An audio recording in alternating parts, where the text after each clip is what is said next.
You're watching Xfinity Kickoff Week.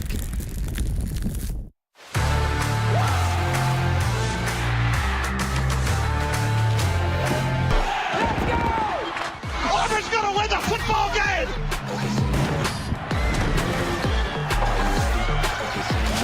Fires to the end zone. Touchdown! Alabama wins! What a hurdle by Jackson! Gonna heave one deep down the field. It's gonna be caught! I can't believe what I just saw! Why don't we take advantage of this moment? And wherever you own, we own it. Brown straight back. Pick six! The Utah Utes headed to the Rose Bowl. Welcome back, college football. Welcome to ESPN College Football, presented by Subway. All part of Xfinity Kickoff Week. This is the SEC on ESPN.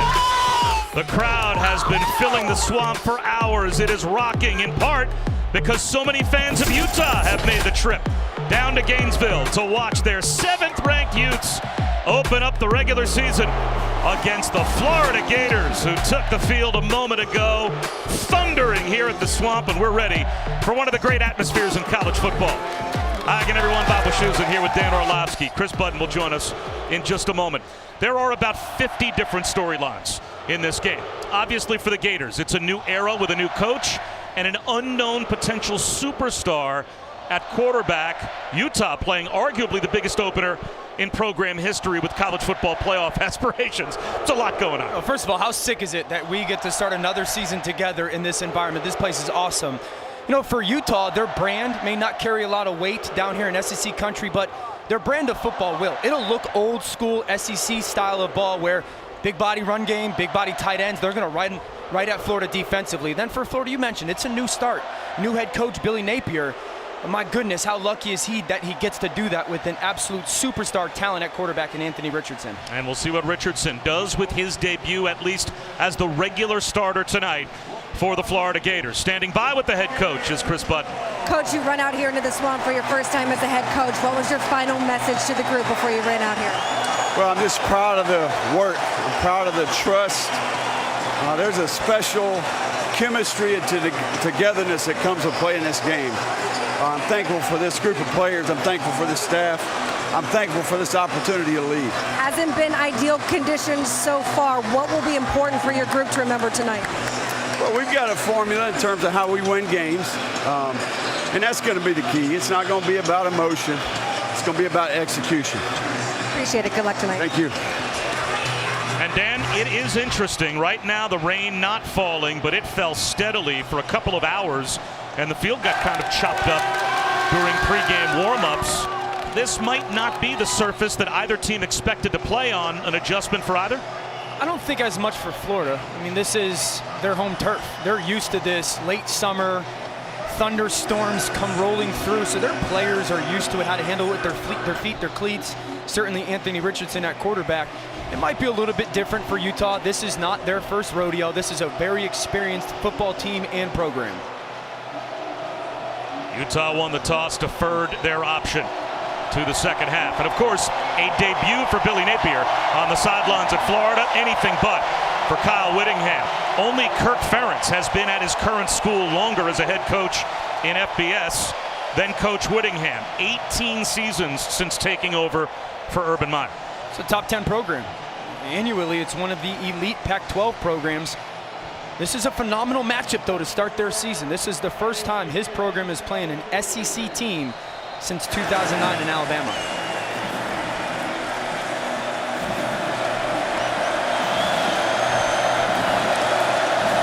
What an atmosphere. And the Gators will start with the football. And it'll be Jamarcus Weston to bring back the opening kick. And he's cut down at the 25-yard line with a flag down. During the return, holding receiving team number 18, 10-yard penalty, first down. Well, that will back the Gators up. This is a Florida team, though, obviously with a new era now. Dan Mullen, tremendous success. 18 through 20 seasons, 3 straight New Year's Six Bowl appearances, and a good start last year as well. A 2-point loss to Alabama, the only blemish in the opening month, but then things absolutely fell apart for the Gators. He lost his job. Enter Billy Napier, making his debut tonight. And last year was about self-destruction. You know, the most hated word in sports is patience. But that's what the Gator program and Gator Nation is going to have with Billy Napier. 80% of this roster is underclassmen. How much patience will they have to have with Anthony Richardson? Tons. I mean, it has everything you want in a quarterback at the NFL level. He has it 10 out of 10. 6'4", 232 pounds, lines up with Naquan Wright, a couple of yards deep behind him. Gators at their own 9-yard line after the penalty, so they've got the long field to go, but that's a good start. Right up the middle for 8. Tripped up by Cole Bishop.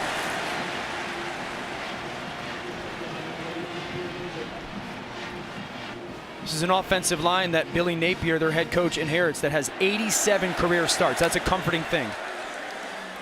A keeper for Richardson. He's got the first down.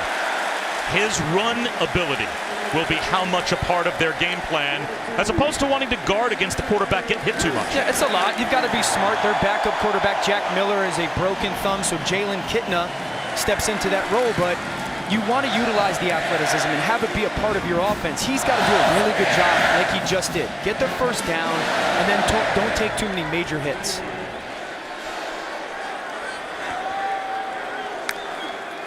Straight back to throw, a 4-man rush, well protected. Fires one over the middle. An easy 14-yard gain to Ricky Pearsall and a first down. Really good job by Richardson. Watch the left side of your screen come through. There's Pearsall, the transfer from Arizona State, sits down in the window. And they waste no time. Richardson with a cutback.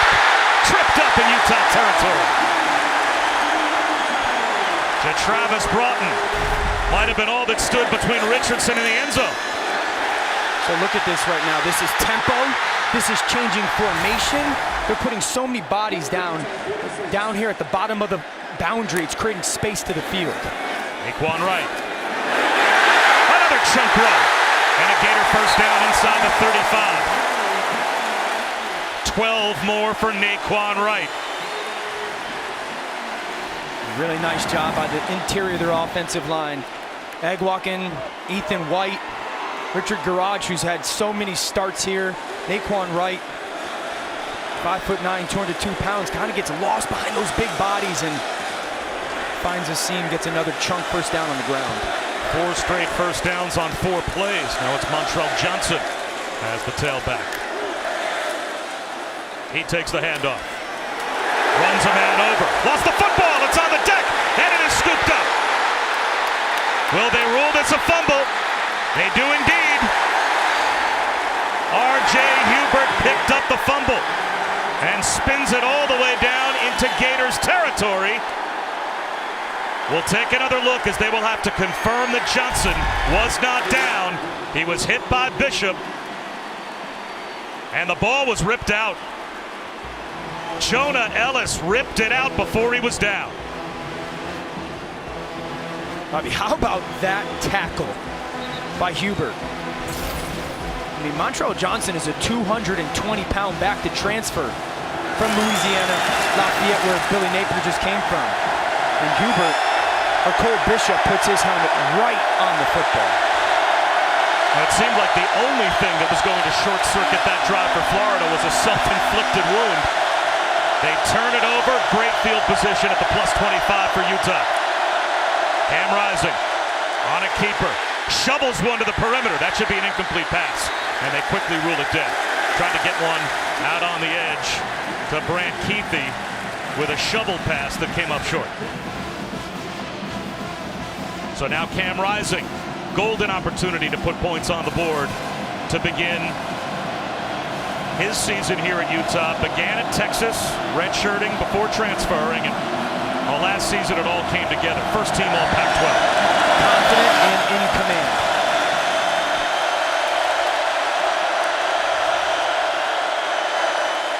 Throws one behind Devon Vele, but he's able to adjust, make the catch, pick up the first down, a gain of 13. Yeah, what a great catch by Vele. Just on the right side of your screen, inside release.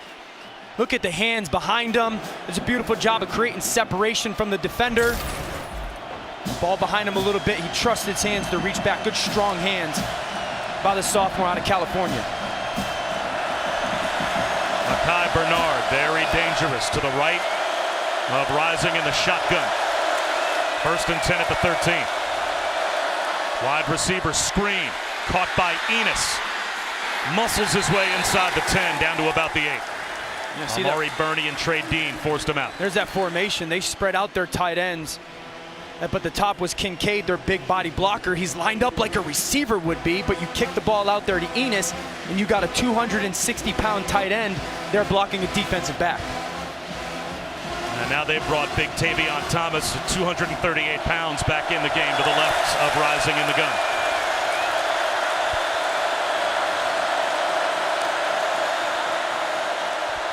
Rising, end zone, incomplete, hoping for Keithy.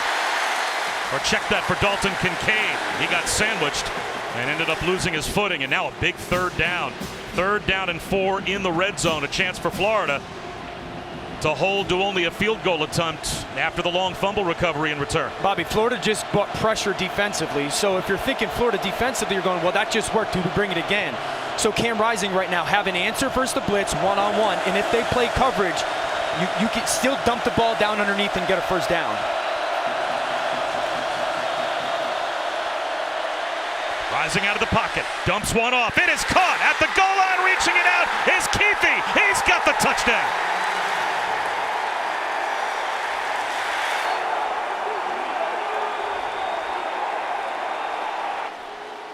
The Utes take a takeaway to the end zone, turn it into an opening score.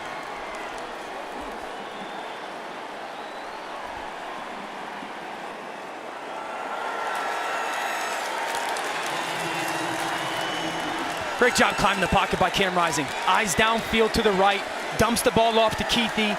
I think his left knee might be down there, Bobby, but how about the athleticism to climb the pocket and then get that shallow cross off? Well, obviously it was a confirmed touchdown as Jordan Noyes puts the point after through. And Utah, after their defense was very much on skates to begin the game, gets a takeaway. And they use the short field to put 7 on the board and take the lead. It's a good job. You're calling a man-beating concept. These receivers are all going to go down this way, okay? Now Keithy's on the backside on the shallow cross. Now freeze it right there. See this collision that happens with all these bodies? Keithy's going to run all the way through it. Rising climbs the pocket. You get that collision at 1 yard from the line of scrimmage to make it legal. He fights through contact. And just a little patience by Rising gives him that time to cross it.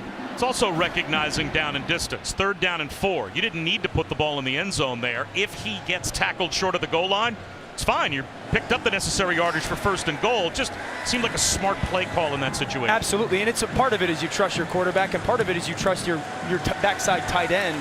Hey, this is the perfect play call in man. If they don't play man, you got to do everything you can to get back through to the other side, and Cam, just be patient. He does an awesome job of climbing the pocket and just an easy dump off. Line drive kick from Noyes. Taken by Xavier Henderson. Returnable once again. And he runs into a gang tackle short of the 20-yard line, brought down at the Gators' own 18.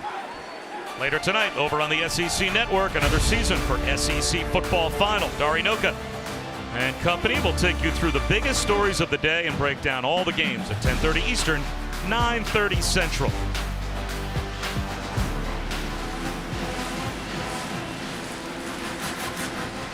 So after giving it away on an opening drive that looked like it was destined to end up in the end zone. Yeah. They had, before the giveaway, 4 straight plays resulting in 4 straight 1st downs. Florida back to work with Anthony Richardson. Now Trevor Etienne gets his first handoff. And the freshman down the sideline. Etienne, explosive. Close to midfield, brought down at the Florida 44. A gain of 27.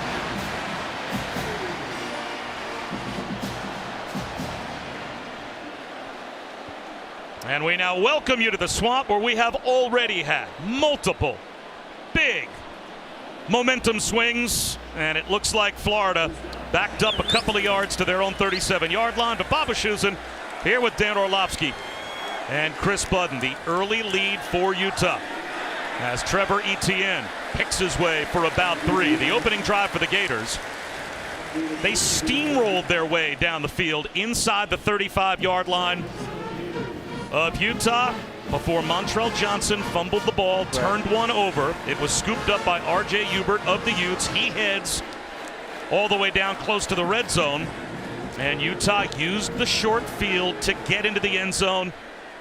And Brant Keithy, short touchdown pass or reception. So now Anthony Richardson and the Gators looking to take momentum back. A wide receiver screen out to Etienne. He picked up a couple. Dan, these are the momentum swings we've already had. Yeah, this was a beautiful opening drive. You see a big hit by Utah defensively. Ball pops out. Hubert's right there, and then third down inside the 5-yard line. Rising climbs the pocket. He finds his tight end Keithy coming all the way across the formation. That's a beautiful job of not only getting the turnover, but then converting that turnover into a touchdown in a hostile environment early on. And now 3rd down and 5. Empty backfield for Richardson. Slant, incomplete. He missed Justin Shorter. And the punt group will come out for Florida.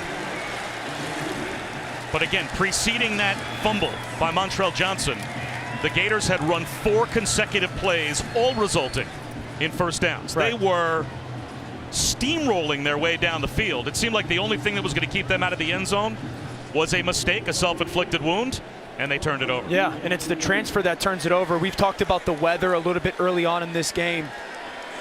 But like I said, I always say this, turnovers don't matter unless you turn them into points, and that's exactly what Utah's offense did. Florida comes and goes essentially 4 and out. Pele at the 16-yard line with a fair catch off a 42-yard punt from Jeremy Crawshaw. Serene outside at Lake Alice, anything but in the swamp.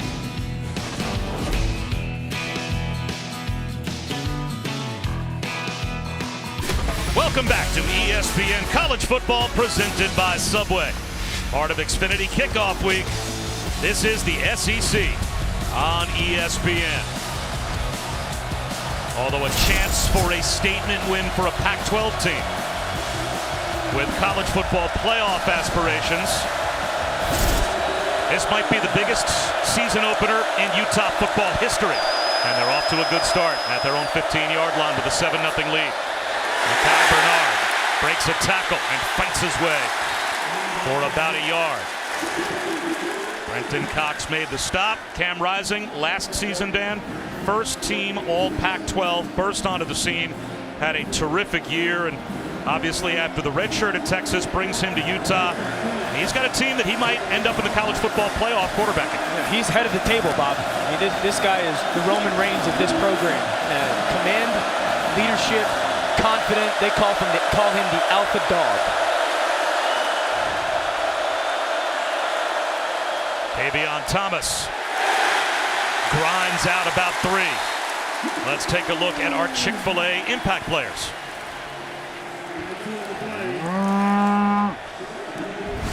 For Utah offensive, we've already seen his impact. Brant Keithy, the tight end, but he's a hybrid. You can do whatever you want to, move him around a bunch, pay attention to him, and then for Florida defensively, Ventrell Miller, the heart of their defense, really. He's been here a long time.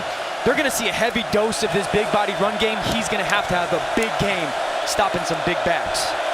Keithy widest to the far side left. Dalton Kincaid, the other tight end in the slot left on 3rd down and 7. Florida rushes 4. Rising, dumps one over the middle, but threw it behind Keithy. And it will be a 3 and out for Utah.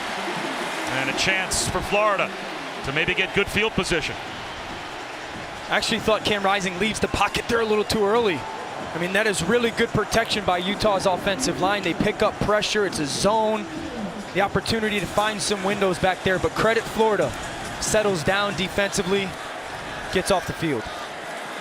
The Michigan State transfer, Jack Bomeister, is back to punt to Xavier Henderson. Rugby style kick, fair catch, hauled in by Henderson, but good field position for the Gators at their own 38-yard line.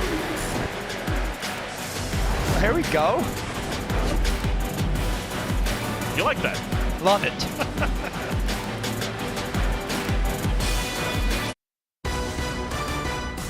ESPN College Football Primetime is presented by Subway. Try the all-new Subway Series menu. Your pick of 12 irresistible subs.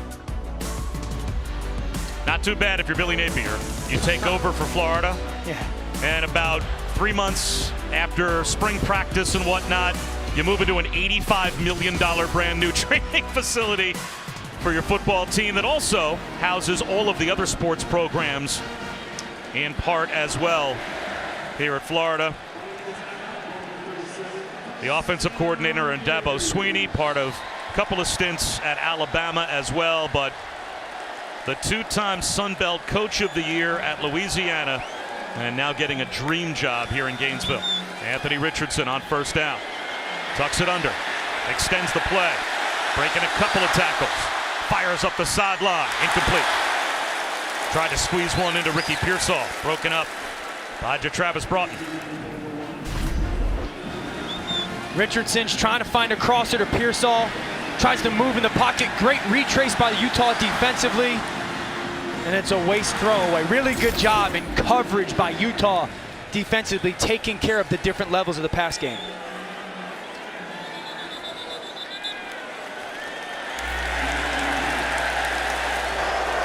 Illegal snap. Offense number 65. 5-yard penalty. Still second down.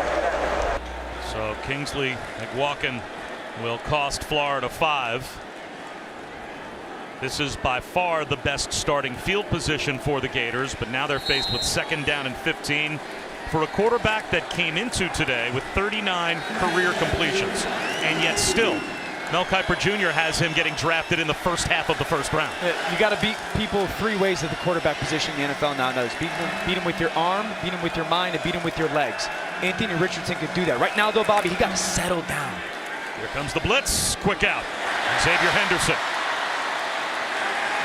able to get about 5 after the catch and make it third down and manageable. He picks up 11, so it will be third down and 4. And that's part of that settle down right there. Let's get a formation where we feel we're going to get soft coverage on the outside by Clark Phillips, Utah's defensive back, and can we get to hit this young man just an easy completion? Last 3rd and 4, they got press man. They went a one-on-one route, and Anthony moved too quickly. These are the moments you just got to take a deep breath, trust all the practice reps, and find your one-on-one matchup.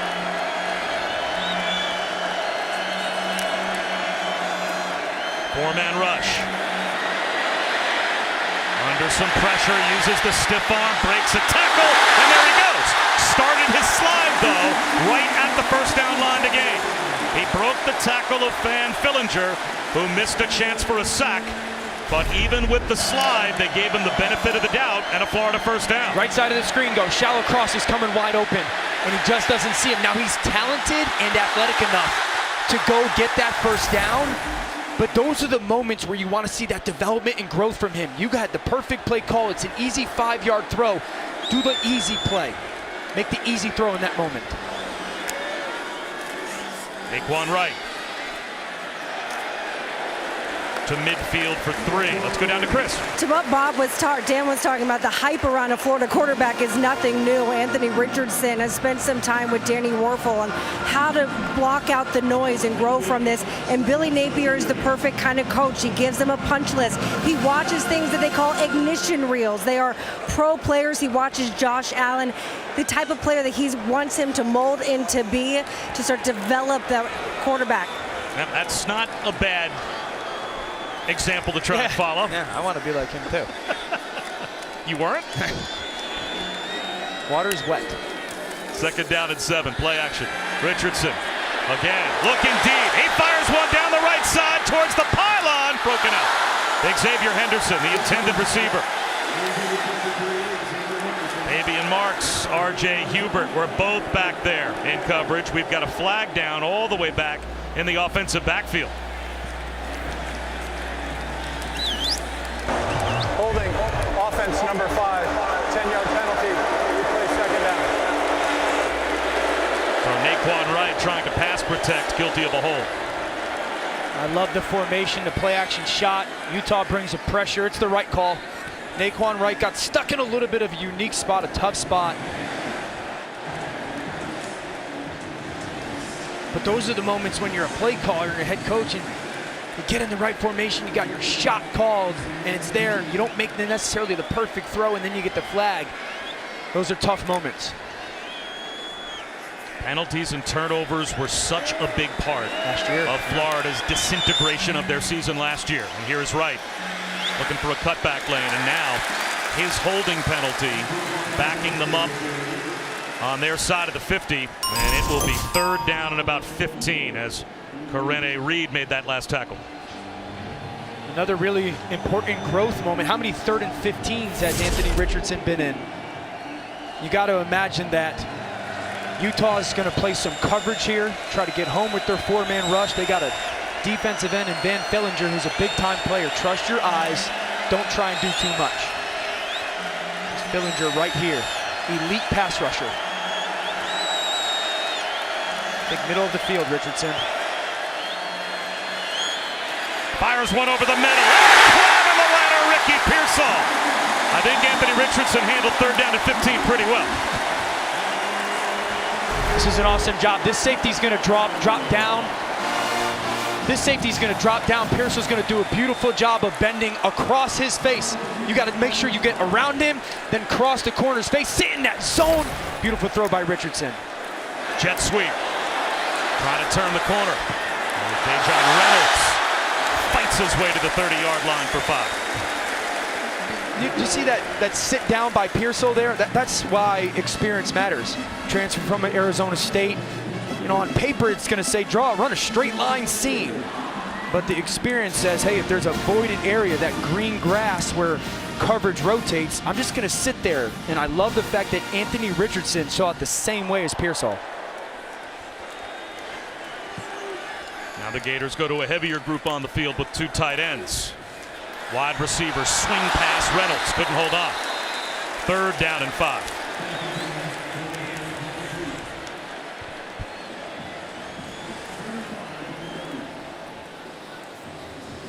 I think my man number 4 right there, Broughton, just had a tough moment with a little bit of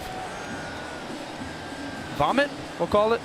The heat is going to be a very real thing. The humidity will be a real thing for this Utah. There we go.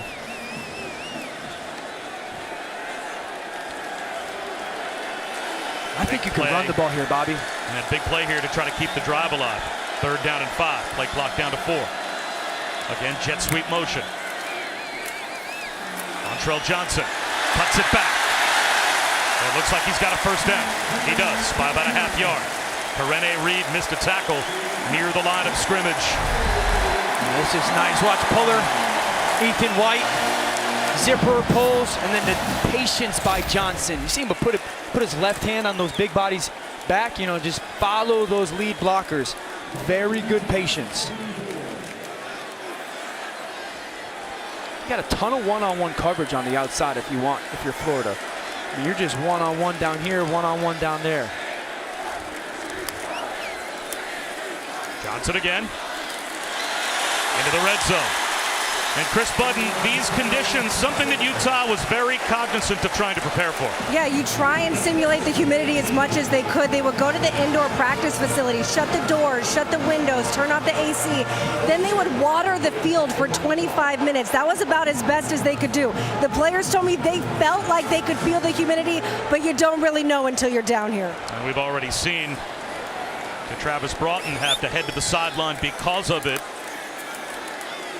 Another handoff to Johnson. And this time he's swamped under behind the line. Lost about 1.5 yards, so it will be 3rd down again for the Gators at about 5. Cole Bishop got through first for the Utes. There's pressure again by Bishop. You know, Utah right now is unapologetic about the pressure that they are bringing. The 2 3rd downs that they've been successful defensively, it's been because of that pressure. If you're Florida, anticipate that. The Gators, a couple of 3rd down conversions already on this drive, coming up on 2 minutes to go in the opening quarter. Really important in these situations, Bob. Communicate. Everybody, quarterback, tailback, everybody listen to the calls. Backwards pass caught by Henderson. Dodging tacklers, breaking a few more, fights his way down to about the 16-yard line, 2 yards shy. So a big decision for Billy Napier. A 4th down and about 2 in the red zone. Go for it. And it looks like he will leave his offense out there. Here comes Keon Zipper, the big tight end, off the bench. And this is when having a 240-pound athlete at quarterback, you're at a distinct advantage. I could play 11-on-11 football. Quarterback run is absolutely on the table here for Florida offensively. Building a play where you can go RPO, zone read, multiple things at once. 4th down and short. And now a timeout called from the sideline by Coach Napier. We'll step aside before a big 4th down.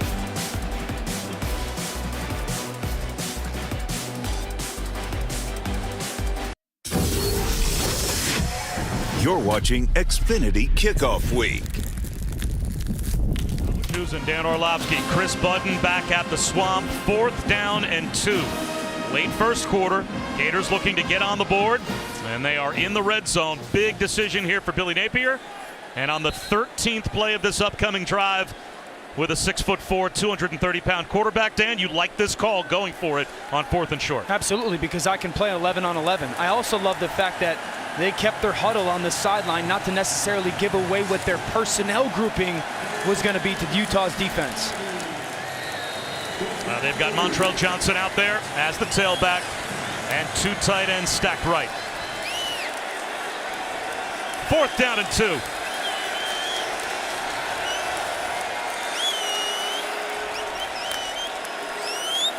Bootleg, wide open is Johnson in the right flat. He's got it. Looking for the pylon. How about a Gators touchdown? Nope, they're going to say he stepped out at the 2. It looked like he reached the ball out and got a piece of the pylon, but the officials say he was out of bounds at the 2. It's a great job. You got man coverage. You reverse the quarterback out. Then you leak the tailback, Montrell Johnson, into the flat. It's man coverage. Looks like his left foot maybe pops out at the 1-yard line there. What a beautiful play design and call. Well, they're ready to go quick on 1st and goal. Keeper, Richardson into the end zone. There's the Gator touchdown.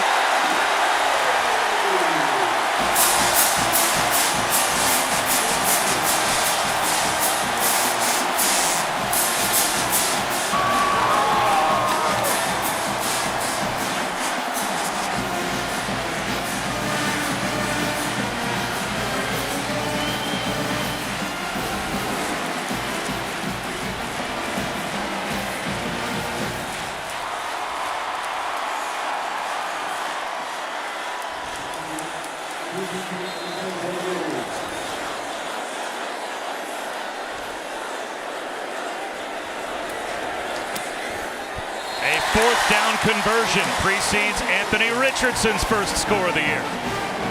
I got to go back to that 4th down. Just a beautiful design. You're going to get man coverage. Now pay attention. This guy has the tailback, okay? What you're going to do, knowing it's man, is you're going to bring everybody on your offense that way. Now watch the flow of the linebacker. When he flows that way, Richardson pulls away. See that step right there? As he leaks to the flat, he gets lost with his eyes in the backfield, pays attention to the quarterback as he reverse pivots, and then you just leak that tailback out there. Now we get down there, zone read Anthony Richardson, eyes on the defensive end. Fillinger collapses, easy walk-in touchdown. And that's why you go for it on 4th and 2.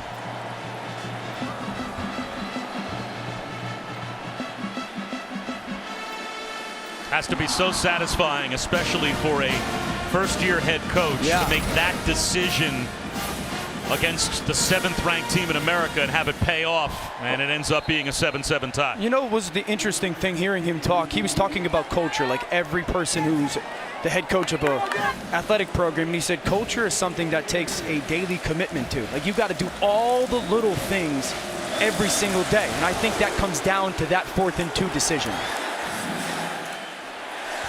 And a kickoff that just does squeeze in front of the front left pylon for a touchback. Well, for the Gators last season, things didn't start off badly. After 3 straight New Year's Six bowl appearances and a 3-1 start, only a 2-point loss to #1 Alabama, then things really fell apart for Dan Mullen and company. It cost him his job, Enter Billy Napier, a new coaching staff, a new potential superstar quarterback, and a new era here in Gainesville. Yeah, and I think the really overwhelming message was the fact Billy Napier brings this needed and wanted calmness to this program.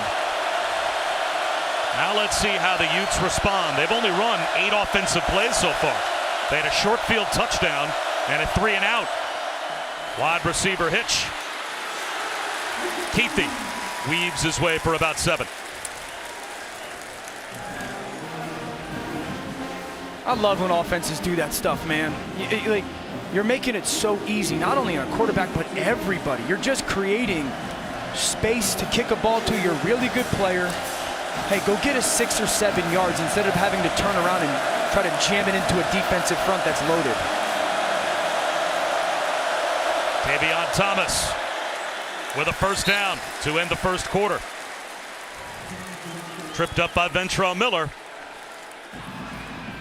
That will take us to the end of the first. So a turnover by Florida cost them 7, but then a 14-play touchdown drive a moment ago deadlocks this game at 7 apiece after 1.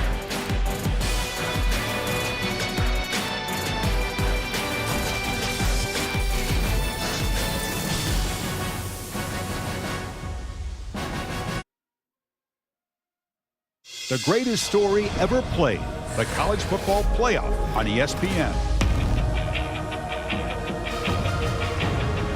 Tied at 7 here at the Swamp, starting the second quarter. Bob Wischusen, Dan Orlovsky, and Chris Budden. Cam Rising trying to get a little rhythm going with this Utah offense. They haven't had the ball much. Play action here with 2 tight ends on the field. That's their signature. He's being pursued. Accelerates and picks up 7. Rising can do damage with his feet. Yeah, he's not the designed guy that you're going to utilize Anthony Richardson with, but a little bit of a bootleg, play fake, really good job because they're trying to take a shot downfield. Credit Florida defensively, then he tucks it. I would love to see him get down and not take that shot. It takes one, and he's a guy who's had shoulder surgery in the past. Get down on the ground. You don't have to take that hit, but he is a creative athlete for their offense. Felt that pressure coming from Avery Helm and just kicked it into another gear to make it 2nd down and 3. Those tight ends for Utah offensively. Play action, Rising, backpedaling, stiff arm. Again extends the play to the sideline to Keithy, broken up. And Rising took a shot. Unless they're going to say Keithy hauled it in. He was hit by Trevez Johnson. The sideline for Florida thought that should have been an incompletion. Let's see. Awesome job by Rising getting away from pressure. And then Keithy just coming back to the football. Did he catch that off the? No way. No, that hits the ground. But the play goes off. That is a miss. It was an incomplete pass. You could see on the replay the ball was on the ground between the feet of Keithy, but with tempo, Utah got up to the line, snapped the ball, and was able to get a couple of plays that gained yards out of it. That's an incompletion. Right there, that ball is on the ground. Great effort by Keithy, and it almost looks like it lands on the top of his foot. Remember, new staff here. Is someone getting the communication down to whoever wants to potentially call a timeout or review that for Florida? Keithy in motion. Tavion Thomas dropped at the line of scrimmage. Amari Burney with the stop to set up 3rd down. I'm really impressed with Florida's linebackers, both Burney and Miller, kind of moving laterally to slow down this Utah run game. Quick snap on 3rd and 3. Thomas again. He's got a 1st down and more. Dives inside the Florida 30-yard line. He's got 8. Really good job with the formation. Look at, there's so much space over here to that bunch concept. Thomas follows it. Bad numbers for Florida defensively. Again, it's Tavion Thomas. This time pulled down by Brenton Cox. Picked up about a yard, maybe a yard and a half. See how hard it is with this Utah offense? The amount of ways they can change their tempo. They can go really fast. They can go with a relatively quicker tempo. They can almost slow it down old school like we see right now with them in the huddle. That stresses a defense so much with their communication and when the ball is going to actually be snapped.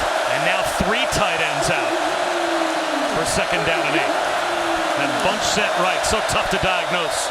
Hand off to Mekhi Bernard. Oh, that was diagnosed. He was drilled by Ventrell Miller.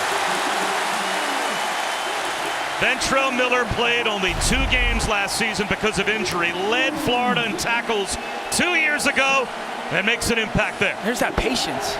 You know, the patience to let the play develop, the blocks unfold in front of you, and then the ability to burst through that hole by 51. 3rd down and 9. So, Bobby, here we go. Communication, right? You got to be really good with your ownership of the huddle if you're cam rising, making sure that you're giving yourself enough time to get to the line of scrimmage, see what's going on, and get everybody on the same page.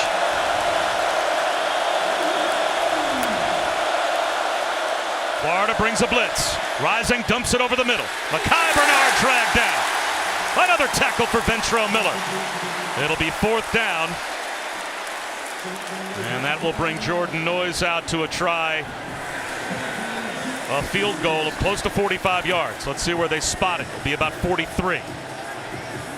Good job by Florida defensively bowing up. They actually decided to double team with Miller and Bernie. Mekhi Bernard, big time stop. The 30-year-old sophomore, married with a daughter, grew up in England playing a variety of sports. Now the place kicker for Utah. And he puts it right down the middle. And Utah goes back on top. So the Gator defense bends. They do not break. Noyes from 43. 10-7 Utes.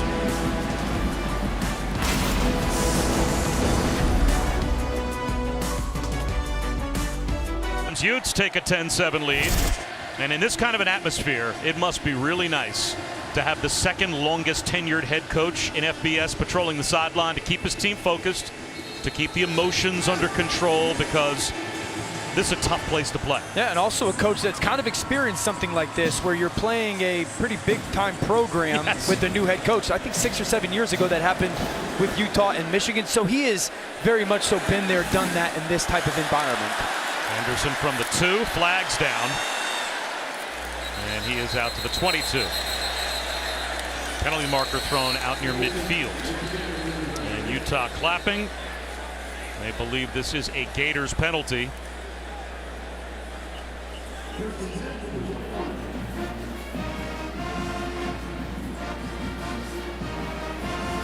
That'll be the 2nd. During the return, holding, receiving team number 86, 10-yard penalty, 1st and 10. I mean, that's the 2nd return penalty early on for Florida special teams.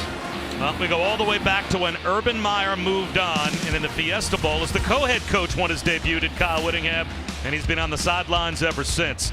An undefeated 2008 season with a Sugar Bowl win over Alabama, the all-time winningest coach in Utah history.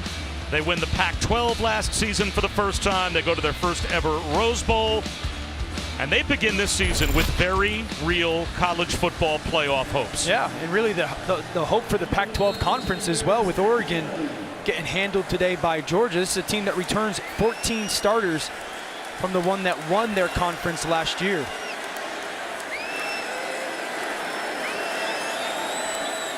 Florida backed up after the penalty. Quan Wright picks up about a yard, down to Chris. Bob, the highest preseason expectations Utah has ever had, and Kyle Whittingham knew that it would be coming with what they had coming back in last year. So he started talking to his team about it in January. He wanted to get ahead of all the media hype, and even the players had told me this week, it feels different than it ever has before. It feels like the possibilities are endless, and that there is a possibility of a college football playoff if we play this right. Well, they're right. This is the highest ever preseason AP rank at number 7. For Utah, but they've won their Division 3 of the last 4 years. They win the league last year. They end up in the Rose Bowl. And now their defense stacks up Naquan Wright once again.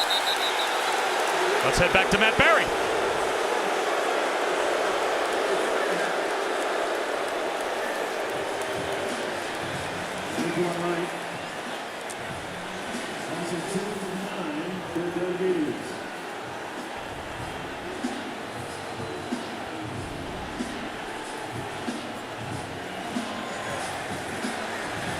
Boy, no matter where your clicker takes you right now, you're watching something good. Yeah. Because there's good football on everywhere, and certainly this game off to a great start. 3rd down and 12 for Anthony Richardson.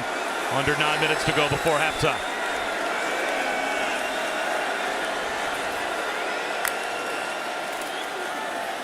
Set up the wide receiver screen. That was diagnosed nowhere for Xavier Henderson to go. Clark Phillips, as you said, he'll be playing on Sundays in the not too distant future, was out there as part of that Utah group. Just sick recognition. They're going to try to take him and block. Watch Phillips trigger on the throw. Just vision, go. Now get underneath the block and make sure that Henderson can't do anything with that. It's a safe play call, no doubt, by Florida offensively. But let's credit Phillips, the sophomore from Lakewood, California, just with the awareness and the vision and then the trigger step to go make that play. The special teams penalty backs Florida up. Now Crawshaw after a 3 and out from the end zone. Pretty good kick. Bailey on the dead run to the 40-yard line. And Utah will start inside the Florida 40 with under 8 minutes to go before halftime and a 3-point lead. A physical Utah defense getting it done.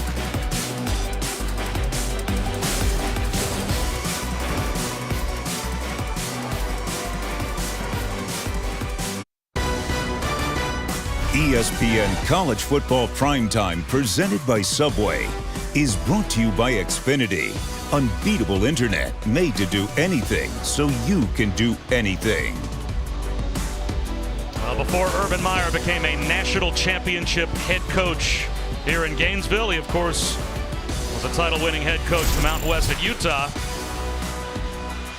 And when Urban Meyer stepped aside, Kyle Whittingham took over, and he's been the head coach ever since.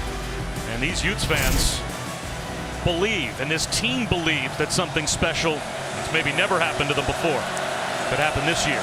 And that is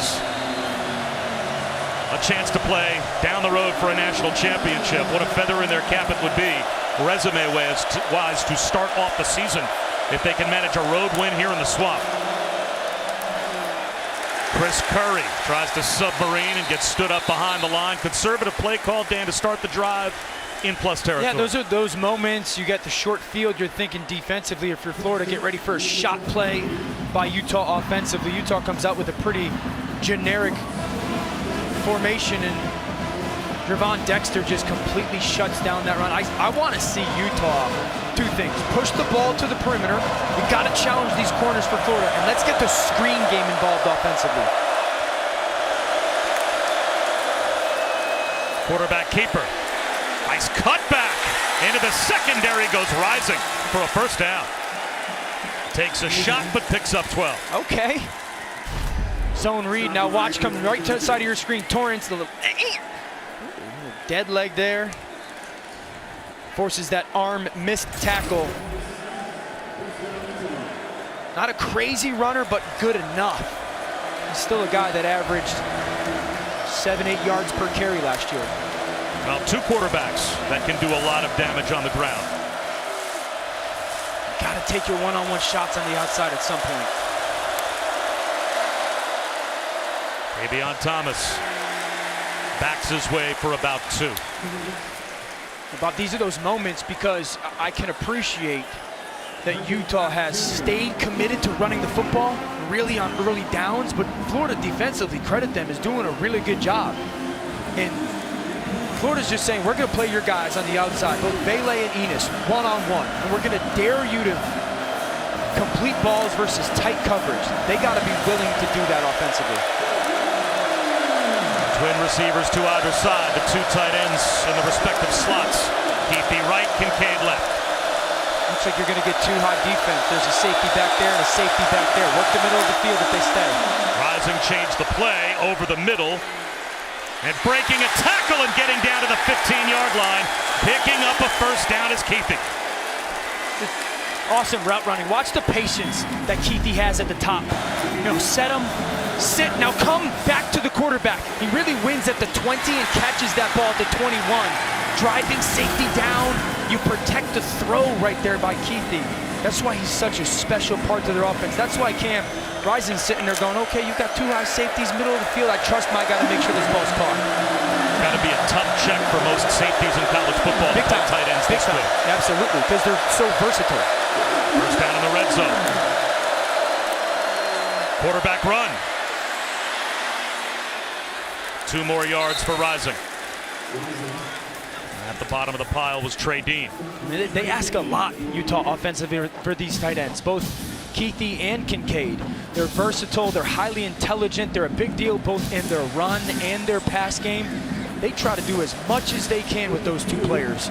Spread them out as wide receivers by themselves, put them in the slot, utilize them in bunches. They're so important to all the different formations and concepts that they try to get to. Biggest, most important part of their offense outside the quarterback. 2 tight ends both set right. Here comes a run blitz. Keithy inside the 10 down to about the 8-yard line as Rising was able to flow away from the pressure coming from the backside. Antoine Powell-Ryland made the stop. Yeah, Keithy just a little bit of a bluff block and then leak out to the flat. Rising does a nice job making sure taking that easy throw. Let's go get 5 yards. Big third down. Keithy, another catch. This time he stood up by Rashad Torrance. 4th down and 2 inside the 10-yard line for Utah. We saw Florida earlier leave their offense out there. Billy Napier went for it. That resulted in a touchdown. What would you do here? I would call a play, and I would get into a big-bodied formation, Bob, and I'd get to the line of scrimmage. And if we love the look, let's leave our play on and move our quarterback. If we don't, I'm going to use a timeout and make sure that we're in the really perfect situation for us. Allow your quarterback to be an athlete with the ball in his hands. Look at all these condensed, right? This is when you're thinking these bodies are crossing across the middle of the field. They're going to go for it. Rising floats one. Incomplete. He threw it down at the feet of Bailey. He had Devon Bailey open.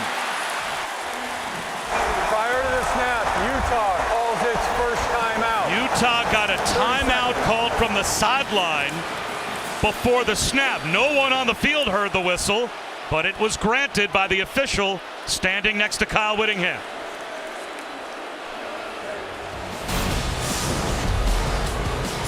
The coach didn't like what he saw, and he stopped play and got the benefit of the doubt.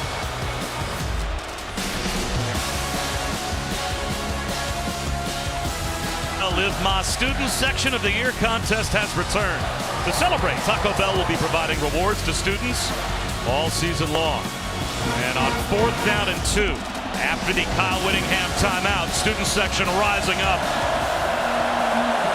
inside the 10-yard line. And Dan, what are you dialing up here if you're the Utes?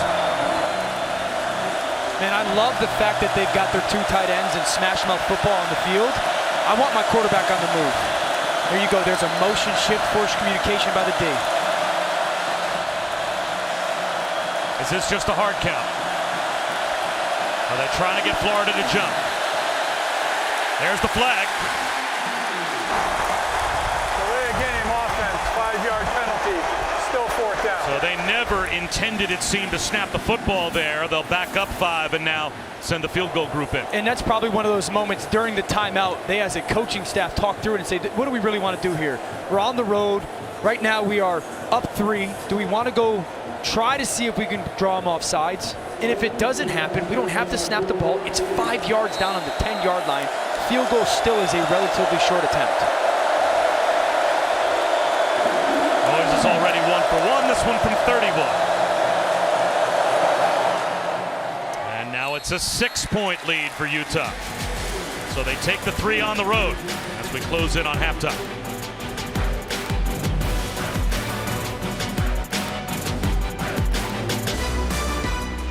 We are back with the SEC on ESPN from the Swamp here in Gainesville. And each of the next 2 nights, we'll have the only college football games on the schedule. Tomorrow night, 7:30 Eastern on ABC. Brian Kelly, his debut with LSU as they take on Florida State in the inaugural All-State Louisiana kickoff. Then Monday night, Dabo Swinney and number 4 Clemson meets Georgia Tech in the Chick-fil-A kickoff in Atlanta at 8 on ESPN and on the ESPN app.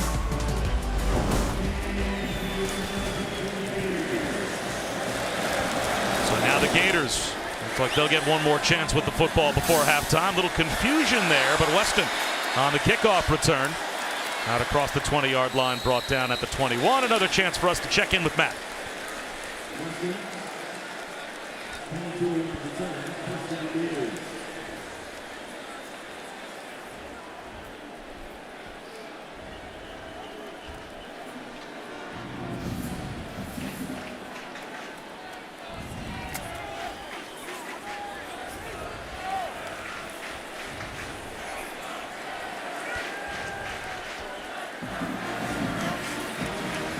The feeling's mutual. I can see it on Dan's face. Huge fan of Matt Barry and missed time with him.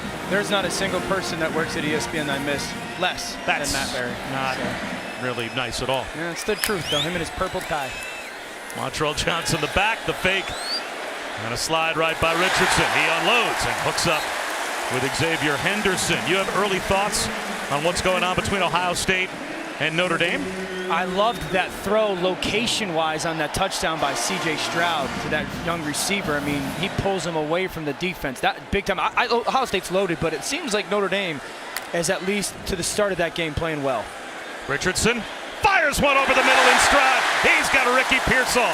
That's another first down to midfield. 15 more. Good job. Watch it. Anthony Richardson's eyes, left side of your screen. Pearsall comes in, ball comes out before the defender, shoulders turn. Man, if he gets that down, I'm telling you, this kid's a freakazoid. The ability to see coverage, drop down, eyes peek left, bring it back to the right, ball out on time is a thing of beauty for him. There's Montrell Johnson. Finds a crease and slithers for about 4.5. And Bob, plays like that for young quarterbacks, they just take time, man. When you're a quarterback thrown over the middle of the field, it is so about seeing things happen before they do, seeing windows open before they are. And it just takes so many reps to get to the point of trusting that what your eyes are telling you is real. 6 straight completions for Richardson. And when he leans into that fastball, it is a legit fastball. He can spin it. Play action here. Steps up in the pocket, looking downfield. Now he'll take off and run. The whole left side of the field, wide open for Richardson. Touchdown!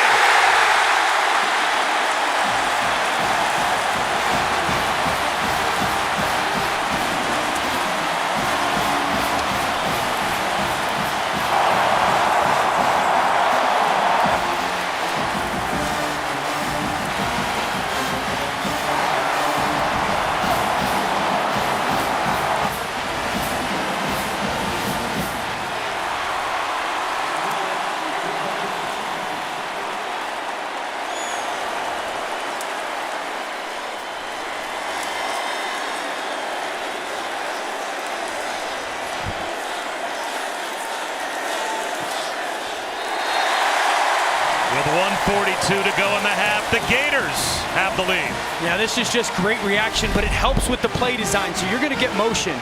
Okay, the defender is going to run. Now, this is why route running is a big deal. I talked about it being man-to-man. This receiver is going to push this way and then come back out. He's crosser. Everyone pay attention to this corner right here, because as he sees that crosser coming his way, see how he turns and run now? Now Richardson's got all that space to go be an athlete. Everybody's turned their back to him because they think the pass concept is paramount, and he's such a freakazoid athlete. Watch his eyes, patience, hanging the pocket, good protection. Everybody's turned their back. Now let me go be a playmaker, right? Paid attention to the receivers, and he's such a big-time run threat that it looks like that's an easy walk-in touchdown. Really good job, athleticism, a little bit of the stiff arm and the jump over the top. But you see how in man coverage, when you get those receivers running really detailed routes and the secondary doesn't know what the exact concept is and it's man, if you don't have anybody accounted for that quarterback, tuck it and run. Beautiful recognition by 15. 175 yards of total offense here in the first half for Anthony Richardson. And this will sail into the end zone for a touchback. Dan might not miss you, but Matt, I do. Back to you.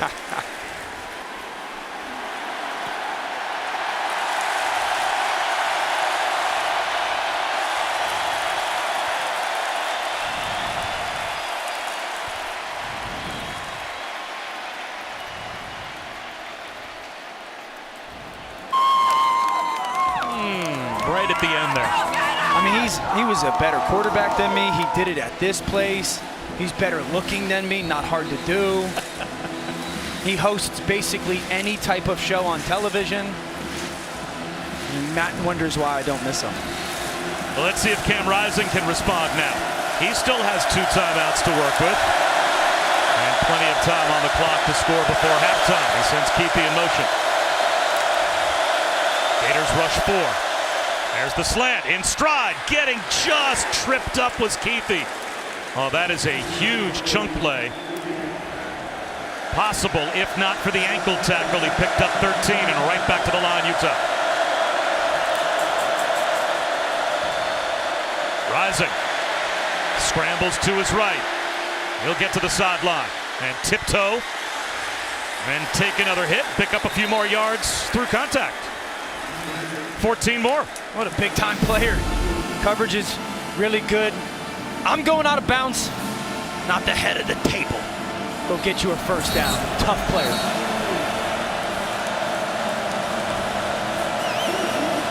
Utah's got plenty of time.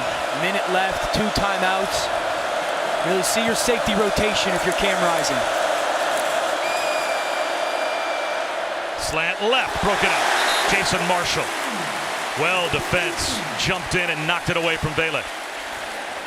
Yeah, right now, what Florida's doing when they're playing in their 2 high safeties is they're playing inside leverage with the guys underneath, so it's taken away or trying to inside breaking routes. And safeties are playing high and outside. You really want to give your slot receiver, Bob, almost a double move. Get that inside leverage to think you're breaking out, the safety's wide, and then you cross towards the middle of the field. For Cam Rising, that incompletion ended a streak of 7 in a row. Blitz off the edge, picked up by Mekhi Bernard. Underthrown for Keithy. He couldn't make the sliding catch. He was open. Now it's 3rd down and 10. Touchdown. It's a touchdown. It's the perfect play call.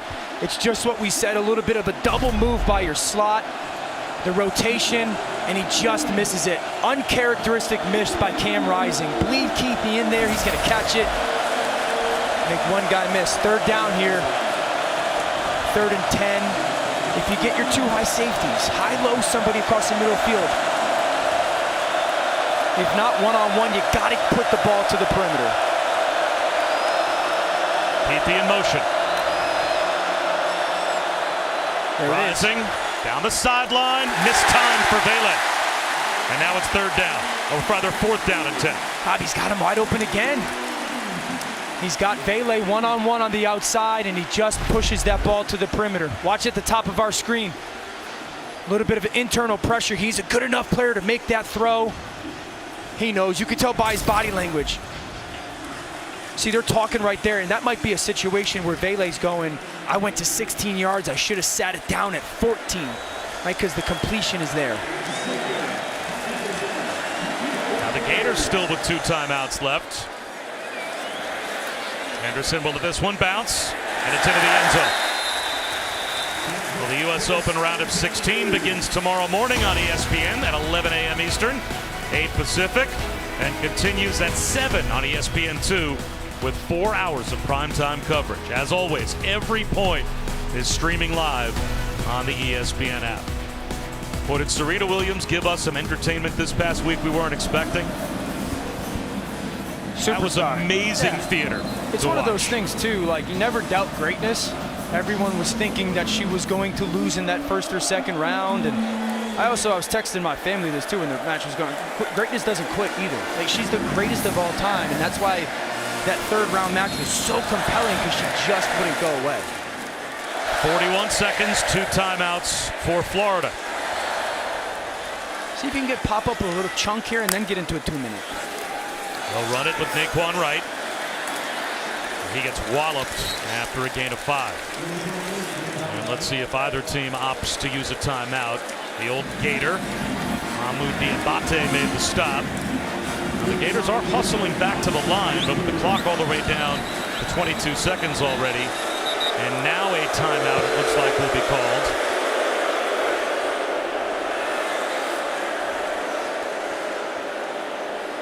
We got an injured player. That's Diabate, who went down. Half the time is already off the clock for the Gators. You'd have to think at this point it's just run the football and go into the locker room with a 1-point lead. Diabate didn't hear boos like that when he was wearing blue and orange. No love for the ex-home team. Man. Good players stepping in for a guy who Lloyd at middle linebacker for Utah is a first-round pick to the Jacksonville Jaguars. So promising career at Florida, transfers over. I agree though, Bob. I don't think, listen, if you're Florida, you have 2 timeouts left.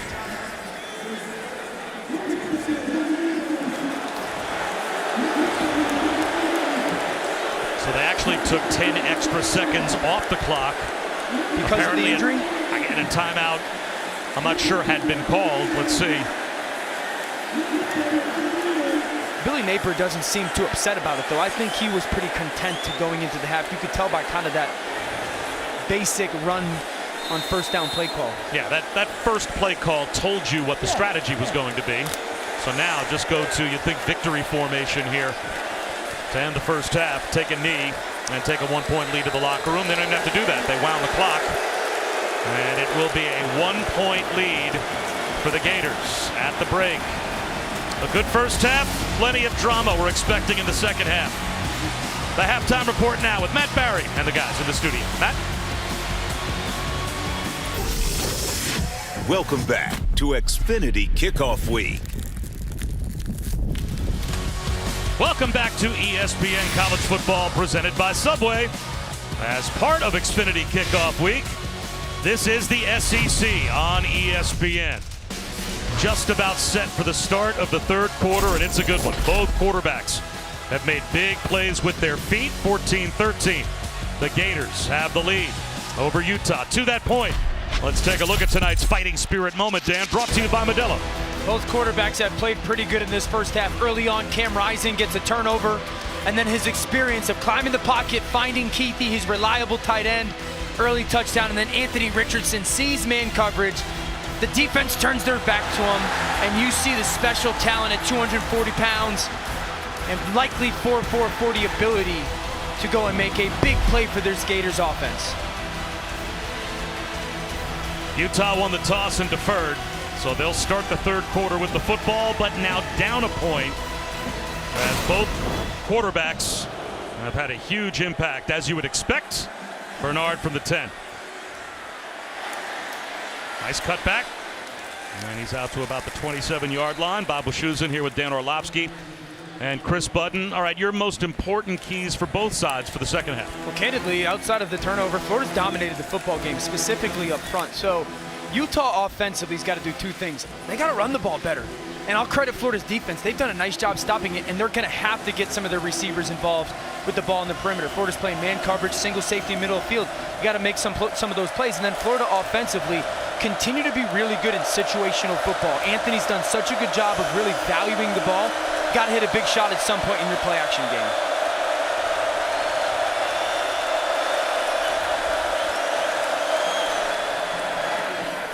Strong run right up the middle. That looks more like Utah football as Tavion Thomas picks up about 7, as a moment ago Chris Budden caught up with Billy Napier. Coach, you lead the number 7 team in the country by 1.5. What was your message to your group in the locker room? Well, we talk about playing with legendary finish. It's time to go do that. You know, I think this group's got some fight. We haven't always executed the way we'd like to, but I think we've made some good adjustments here. I'm excited to watch him play in the second half. Offensively, what have you liked about the way that Anthony Richardson's managed the offense? Well, I mean, outside of the turnover and the 3 out, we've moved it pretty well. You know, I mean, he's doing a good job of taking what they're giving him, making some plays with his feet.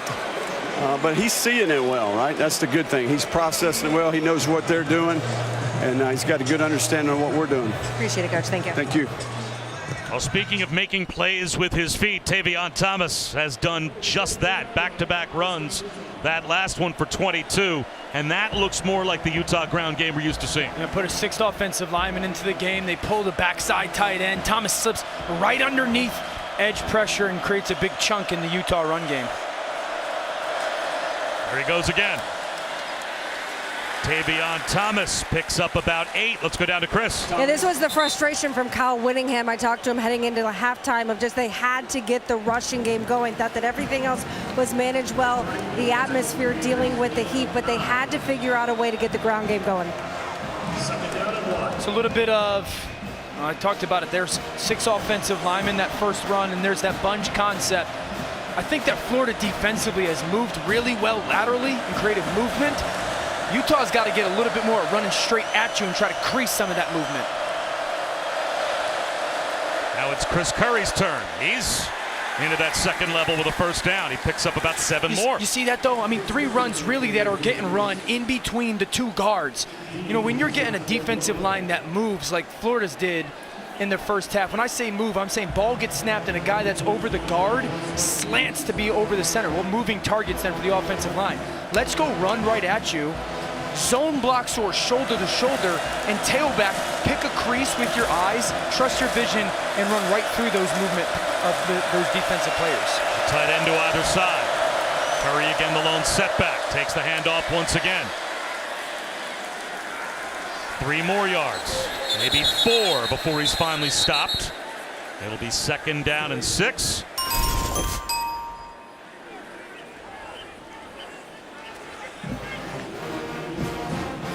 Five straight runs to open up the second half for Utah. And they're right back at the line of scrimmage. Quick snap, Curry.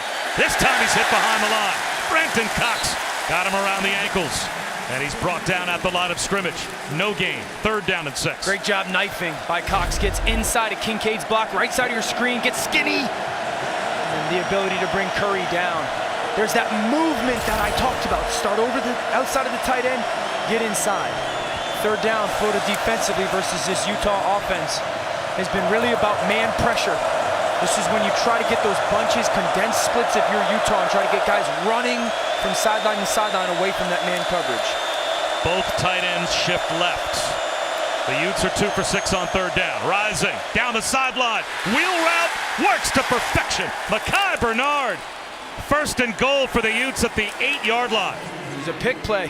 You get your 2 tight ends left side of your formation. They bring coverage down. You release Bernard, free out of the backfield. Linebacker gets picked. Easy completion. Quick snap. Thomas inside the 5. Grinding his way. An extra push at the goal line. Is he in? They'll mark him down, it looks like, at the half-yard line. 2nd down and goal. Now they've played very quickly. It looks like they want to go quick again. They're right back at the line. Tavion Thomas. Extra effort. Flag down. And he is down as well, short of the goal line. Florida get a guy off the field in time. I think they had 12 on the field at least. Illegal substitution, defense, 12 players on the field. Half the distance to the goal, replay 2nd down. Well, half the distance, going to move the ball about 3 inches. As they are almost with the nose of the football touching the goal line from where they're at right now. So, again, 2nd down and goal from less than a foot away. And this ball should get run right between your right guard and center. Shoulder, shoulder, get your 240-pound back downhill. Tavion Thomas slipped, stumbled at the 3-yard line.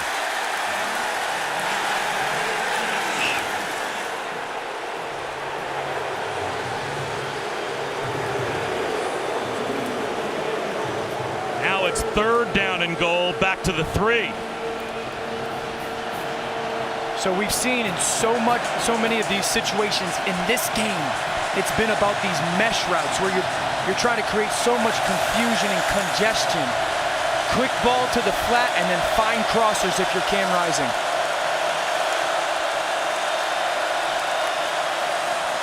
Rising on a keeper at the goal line. Utah thinks he's in. The officials say no. 4th down and goal, back inside the 1. Antoine Powell-Ryland was the first to hit Cam Rising. I think you go for this if you're Utah. You've come out this second half with great urgency, an awesome drive. And they will bring Tavion Thomas back in. Now that does allow Florida to substitute. Bob, you know what? I mean, you're so close. Put your quarterback under the center. Quarterback sneak. All he's got to do is break the plane. Reach it over across the goal line. 4th down and goal. Tavion Thomas dives for the chalk. Is he in? No signal yet. Florida thinks they've got to stop. The officials, it looks like we'll mark him short. A goal line stand for the Gators inside the 1-yard line. First down.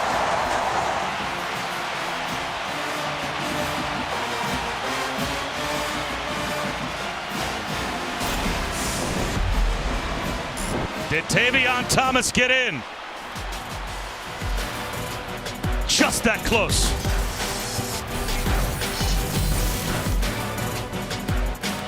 Ruling on the field. Stands is called. First down, Florida. And it's the right call based on what we have seen. Tavion Thomas was hit right at the goal line by Ventrell Miller. And what you will see that we did not see at first is the ball popped loose. The officials did a good job, Dan. They held their water and made sure they didn't assume when they saw Tavion Thomas go over the goal line that he had the football, because he didn't. There's that hit right there, right? And there's the ball rolling across his back. What a tackle by Miller. I mean, that like left shoulder right on the ball. Ball pops out. And I think it's one of those things. It's you don't, no clear evidence that it ever crossed the goal line in his possession.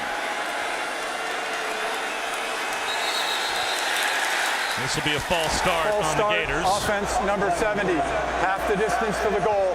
First down. It doesn't move the ball much, about a half yard. So now it is 1st down and 10 plus from just inside the 1-yard line. How about the trust being shown in a sophomore quarterback and a true freshman running back in Trevor Etienne? As you've got that offensive line certainly with some experience, but that's not a lot of experience in the offensive backfield, lining up in the end zone. Play action. Richardson with room to run. Instead unloads and finds an easy pitch and catch to Justin Shorter for a 1st down. I'm just fascinated by all the shifting and movement. Ball fake, claps down, and I love this. Richardson, quick decision, ball right on the chest of Shorter, making an easy catch. How about the aggressive play call by Billy Napier, head coach, and Rob Sale, offensive coordinator? Don't just run the ball. Utilize the threat of the run to help your offense. And 15 yards to get them off the goal line. Etienne, little jump cut in the backfield, making players miss. Etienne down the sideline. Terrific run. Hey, that looks like Travis. Now, I mean, that the left, watch the dead leg there. The dead leg, right, that's Travis Etienne, the strong lower half that broke so many tackles when he was at Clemson, and now with the Jacksonville Jaguars. And Trevor showing up has said he, one of 5, and he wanted to go carve his own path. Part of the reason why he chose Florida. Well, he had Clemson on his list. Alabama, Georgia, and LSU wanted him as well. And why wouldn't you? But he chose the Gators, and making an impact in his debut. Richardson heaves one to the sideline to avoid a sack.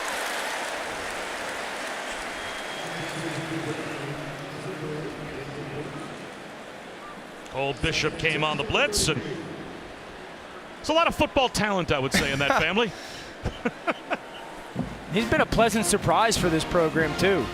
I didn't know how much they were going to get out of him. His brother's so talented, and they love how loose he is, low center of gravity. The talent shows up, and I just like the fact that his imagine, youngest of 5. You got to be tough. You didn't get anything. Had to earn everything that was given to you.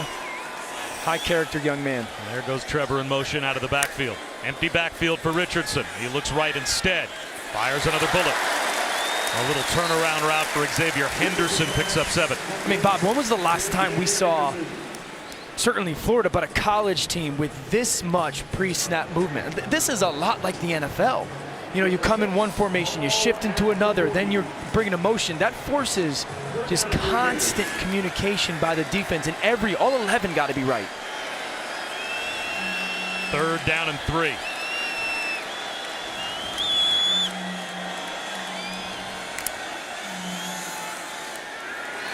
Play action bootleg again for Richardson. Again, he's got a third down hookup. And again, it's Justin Shorter to midfield for 10 more. There's that ball fake again. That motion, that formation, that shift. You go ball fake, you move Anthony Richardson to his right where he's comfortable throwing the ball. And they get a nice, easy catch for Shorter in the big body.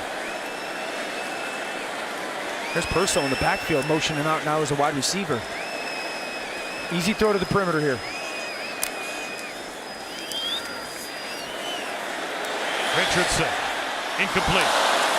He threw that one low and behind his intended receiver. That was Dante Sanders. Well, there's a miss from Richardson, but you talk about all the pre-snap movement, all the NFL concepts you're seeing.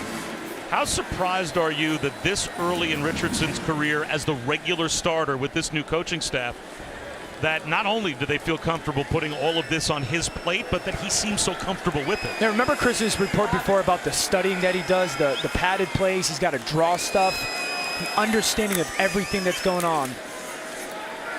Quarterback keeper.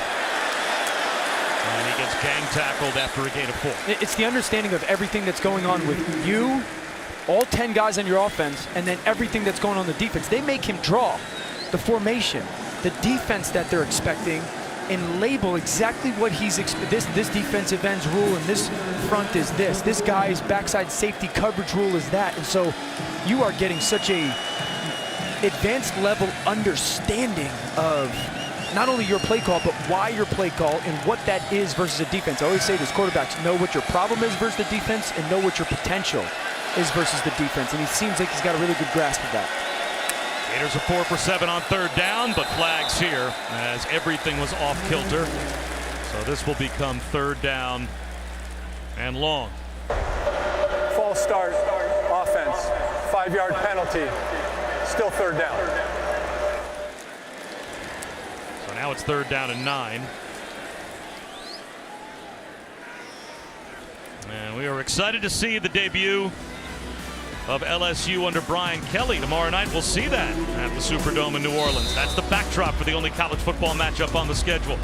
Florida State, LSU, the inaugural All-State Louisiana kickoff at 7:30 Eastern, 4:30 Pacific on ABC, as well as the ESPN app. Third down and 11. So your back comes in, he was matched by a corner. Now Anthony Richardson, no matter what is going on with these guys, should be thinking zone coverage. 4-man rush. Richardson dodges a sack. Still extending the play. Now heaves one into traffic, and it's a dropped pick.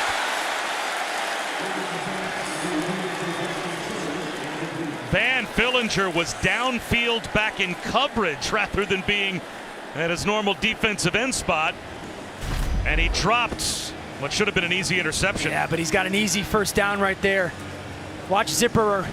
Coverage drops out of there, and I know there's some internal pressure, but Bob, when you're getting those coverages and you see that it's going to be some kind of like a carry zone, always go deep to short, and I think that's a little bit where you can see some tremendous growth from him. And that's what Billy Napier is talking about. Hey, man, when you see those underneath defenders flow out of there and get some depth, just drop the ball down underneath and let those other kids earn their scholarships as well. Fair catch for Vele at about the 12. 1 point lead for the Gators.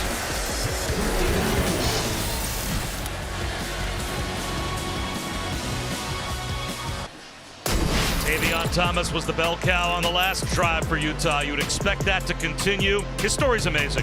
A Dayton native, went to Cincinnati, decided to transfer during COVID at Independence Community College, only played 4 games. So as a result, had no offers, ended up homeless for a period of time before he was able to hook on with Utah. And he was tweeting his story. Amazing how just a few months ago I was sleeping in my car watching college football on my cell phone.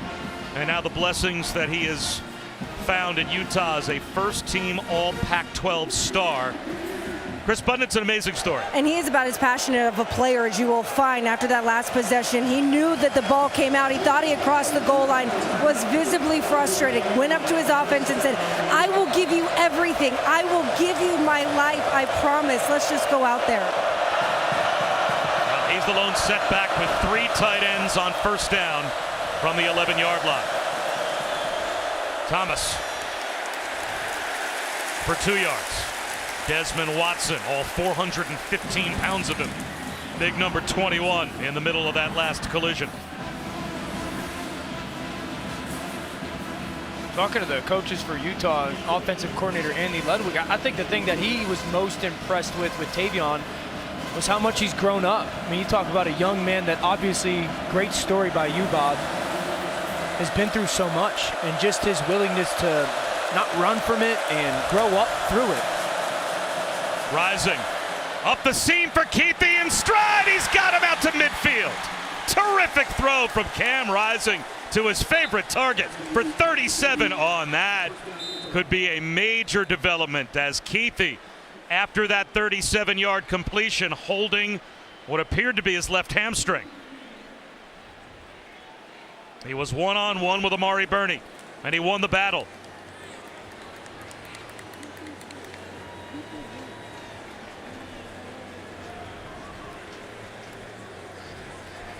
This is Keithy right here. I want everyone to watch the route and what impact it has on everybody, okay? Watch the route that he goes driving down. Those safeties drive on the out and up, and then the beautiful throw by Cam Rising. But see how just he pushes up. He sells the out route. It gets both the inside defender and the outside defender to drive, and then you got to go win downfield, praying that that young man is healthy because he's a phenomenal football player. He looks okay. He will walk off the field on his own. I'd be concerned if I were the head coach if that guy went down too. And we were talking with defensive coordinator Patrick Toney of Florida yesterday. You're going to say it, huh? And he compared Keithy to Cooper Kupp just in the way that he is utilized scheme-wise for Utah. Yeah, obviously Cooper is the high end, right? Cooper's one of the best receivers in the NFL, but that route is a very Cooper Kupp type of route. The movement that he has, the subtlety and nuance of the route running, that was beautiful.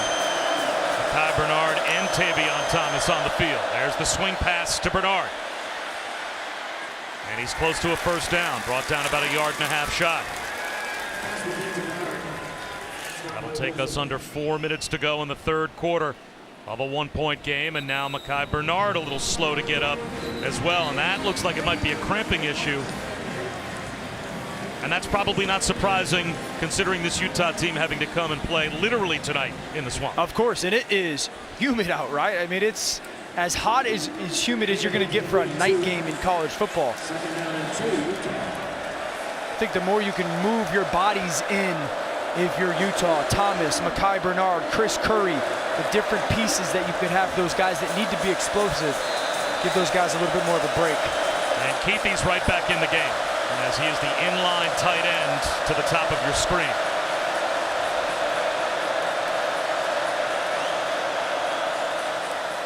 Tavion Thomas, first down. You know, it's going to be interesting. At what point here in the next 18 minutes of this game does Utah say, time to take our play action shot? We've seen so much of the multiple tight end formations and the shifts in the motions and then the run game. This is when you start to pay attention to that second and third level of the defense, linebackers and secondary. Who's got nosy eyes, and can we go take our play action shot downfield?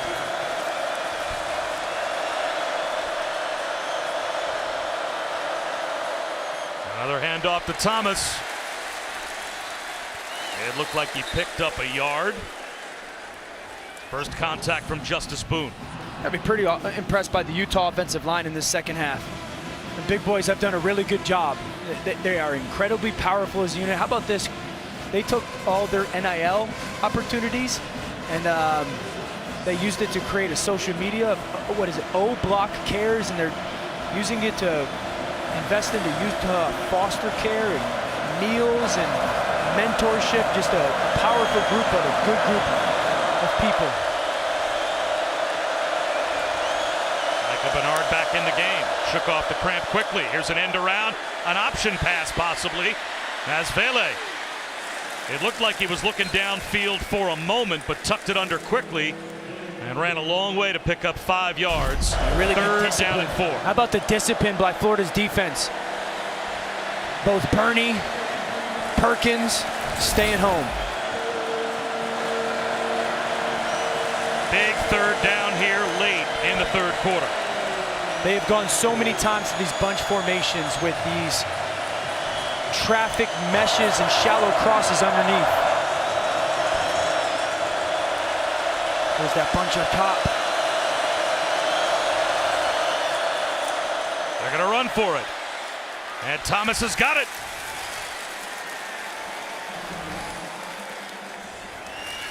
There. Really good job by that bunch formation of just really condensing, shrinking down. Watch the left side of your screen, the movement, the push. Thomas bounces it, puts the left foot in the ground and goes and finds the hole. When you get into those bunch formations and you're just trying to run what we call duo, a bunch of double teams, it's really important for those offensive linemen and tight ends to stick on each other and then the back to just read the hole. Good job by the offensive unit.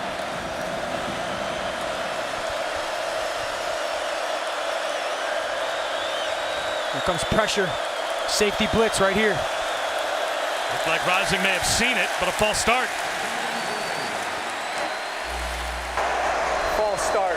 Offense, number 86. 5-yard penalty. Still first down.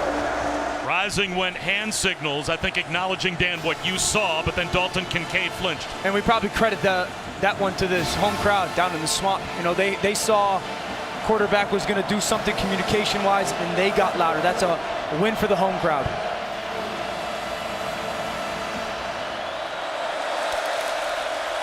Now it's Rising in the shotgun. Bernard to his left.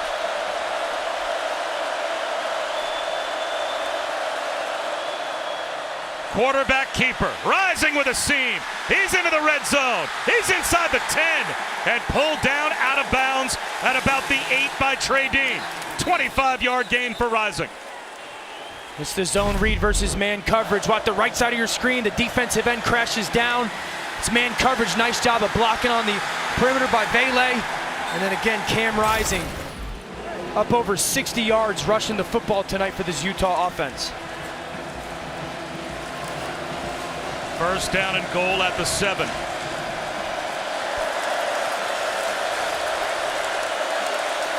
Telling you, a play action, little pop pass is going to be open.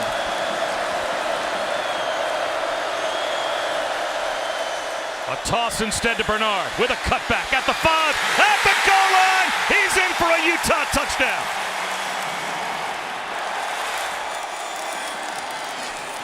Terrific drive by the Utes, and they retake the lead.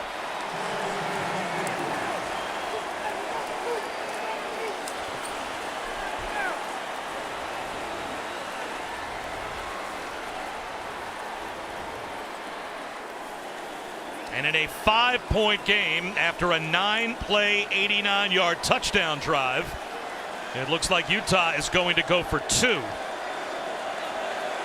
to see if they can stretch the lead to a full 7. So the 2-point play. And again, Rising with Bernard to his left in the shotgun.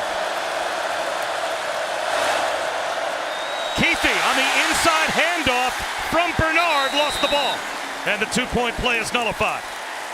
They tried a little misdirection. And the exchange between Bernard and Keithy got a little sloppy, so it's a 5-point lead, Dan, based on this touchdown. What a beautiful job by Bernard.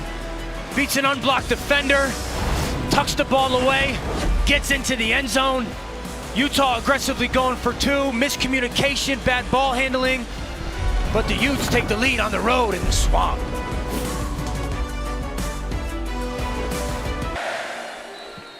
A 9-play, 89-yard touchdown drive for Utah. They also got the ball down inside the 1-yard line earlier in the quarter.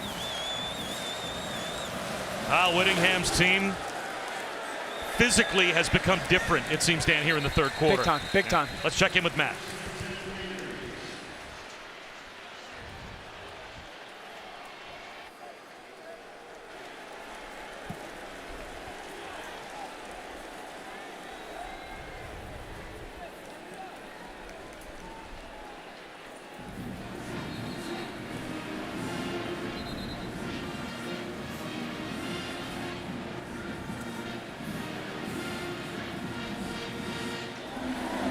That seems to be the theme of weekend number 1. Chaos.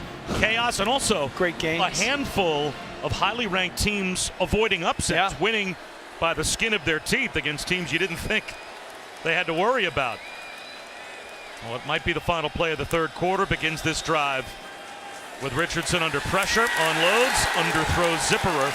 So with 9 seconds to go in the third quarter, Florida now down by 5, facing second down and 10. Jonah Ellis put the pressure on. Yeah, that was a nice job by Ellis. We've seen that play so much by both teams tonight in allowing the quarterback to get outside, and that time he just hangs, forces Anthony Richardson to throw that ball under duress, and he doesn't have enough on it to get that ball to his tight end.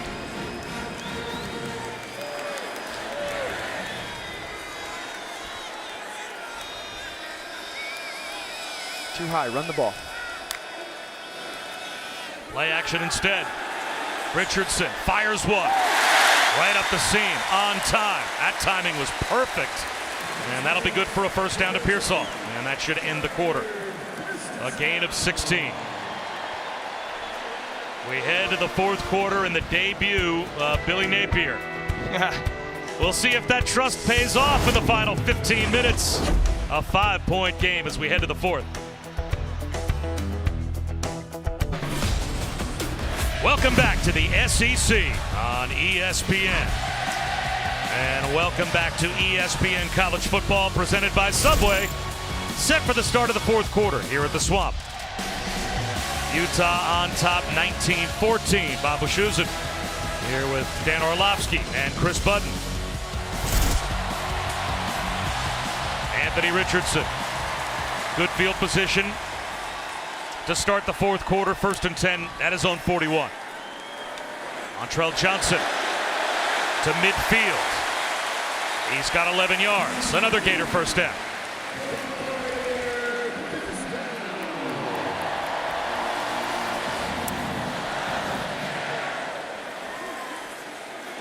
Up tempo for the Gators. Richardson straight back to throw. Finds a crosser. Keon Zipperer makes the catch. He's tough to bring down. Fights his way for every inch. He's got 7. And that's the shallow cross that he's missed a couple times tonight that he just hasn't seen pop. And I love the fact that on first down, it's there, get the completion, 2nd and 3.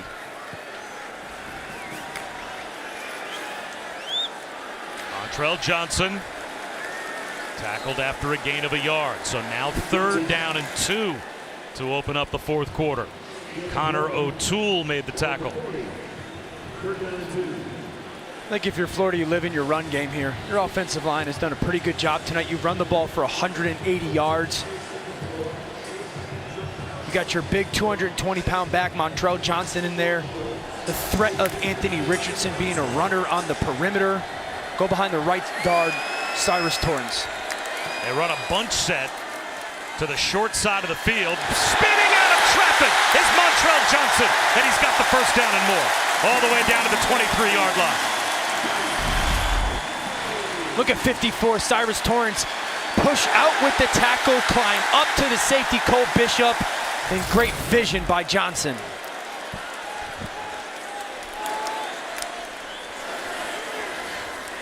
This time it's Richardson.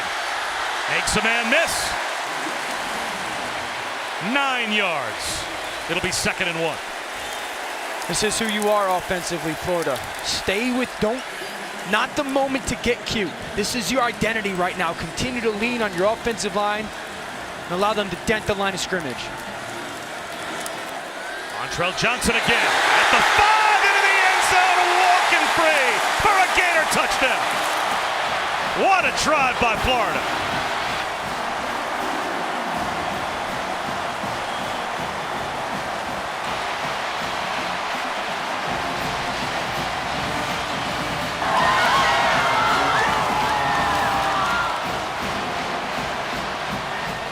With the Gators now up by a point, Dan, they're going to go for 2 to try and stretch the lead to a field goal. Totally right decision. I love that drive by Florida. Just the commitment to saying, this is who we are right now. Embrace your identity and be who you are.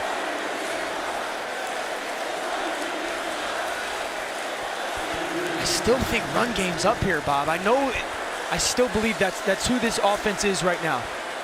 Now it's Naquan Wright in the game. Anderson goes in motion. What a play by Richardson. A ball fake to keep it alive. And he's got a man alone in the back of the end zone in Jaquavion Fraziers. Are you kidding me?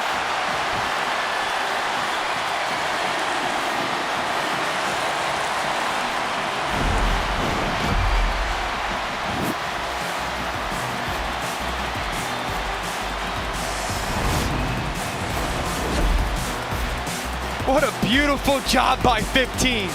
Getting away from bad people, finding his receiver for a two-point conversion. Have your moment, young fella.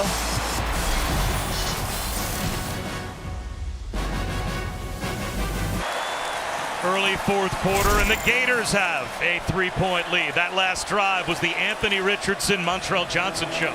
Beautiful job, and I love the job by that offensive line of getting the ball into the end zone, and then Anthony Richardson just being a special playmaker for their two-point conversion. I love the commitment, Bob. Let's not get cute, let's not get fancy. Short kick, Bernard from the 10.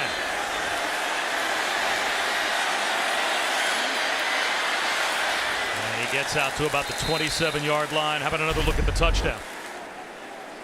Let's give the right tackle, Michael Tarquin, some help here, some love, okay? Watch how he reach blocks this. Now pay attention to Ellis, 83. All you young quarterbacks at home, watch how important it is to carry out your fake. He's gonna hesitate, awesome job, and then Johnson cuts back. The right tackle shuts off that defensive lineman. Richardson goes as his play fake, holds the defensive end. Now this is just dumb. Jump in the air, ball fake, get two people to bite for it, and then still make that throw. Just the sheer talent right there to get that throw off is why you see number 12 overall in pre-draft rankings by Mel Kiper, who's the greatest ever at it. That's why.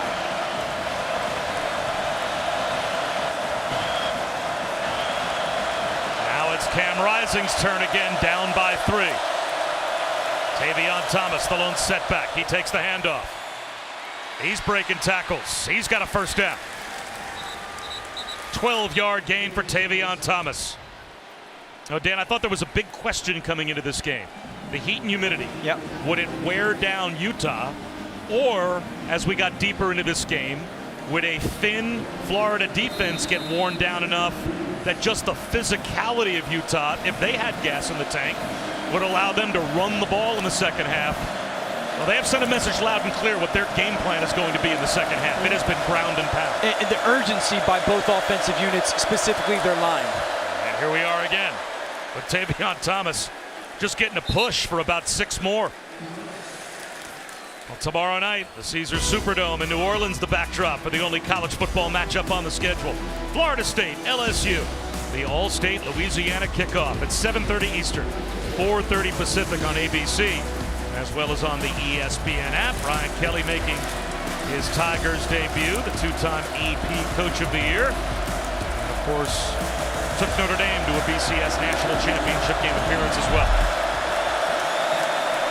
Second down, and a long 4, close to 5. Again, straight ahead with Tavion Thomas. Turned aside after a gain of 3.5. 3rd down and 1. You know, we came onto this broadcast, Bob. We said it was going to be a little bit, right, of an old school SEC feel, and that's what you're getting.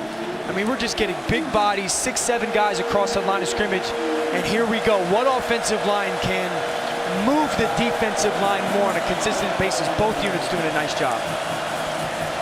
I'd expect a very similar play. These double teams by the Utah offensive line of trying to move Florida, and then Thomas having vision. Here's this bunch. This is where they've run to so many times tonight. Rising, changing things. False start. Offense, number 32. 5-yard penalty, still 3rd down. That's Logan Kendall, their short yardage tight end slash fullback. That time, after those hand signals at the line by Rising, he was the one that played. And the reason why it's so hard is this crowd is so loud right now. As a quarterback, you got to go down the line of scrimmage if you're Cam Rising, because your voice can't be too loud because it could be sudden and force the jump. You got to be very much so in control and get tackle the tackle in your communication. Now it's back to 3rd down and 6. There's number 80. Rising over the middle. He's got Keefe. You called for it. Rising saw it. Keefe catches it. And it's a catch and run 3rd down conversion for the Utes. A gain of 13. Beautiful job on the route right here. Push up, cross face. Get the shallow cross to move the inside backer. Step on the toes of Amari Burney. And then cross face. We call that the old F post. It's really a choice route. You get into the bunch, you get outside leverage. The route by Keefe widens the defender, and you open the void by the concept of the shallow cross. Over 100 yards receiving now for Keefe. Tavion Thomas right up the middle. Another 7-yard carry. Ventrell Miller made the stop. Is there any doubt who Cam Rising's favorite target is? What do we got by Keefe tonight? So he's 9 of 12 throwing to Keefe for 100 yards and a touchdown. He hasn't even attempted more than 10 passes to everybody else on their offensive unit. There's that communication. Play action. Rising has to throw it away. No one home down the right sideline. 3rd down and 3 coming with 9:11 to go. How about the discipline by Florida's unit? We talk about it in football all the time. Run the ball, run the ball, run the ball, because you'll get the bad eyes by the defense and you'll get an easy throw. Patrick Toney's unit doing a great job. All right, so 3rd and 3. It's either you're going to design a play for Brant Keefe, or this could be potentially 4-down territory for you, and you want to utilize the potential of Cam Rising as a runner or the powerful movement of your offensive line.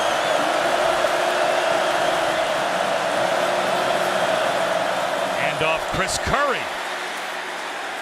Very close. A little push right to the 1st down line to gain.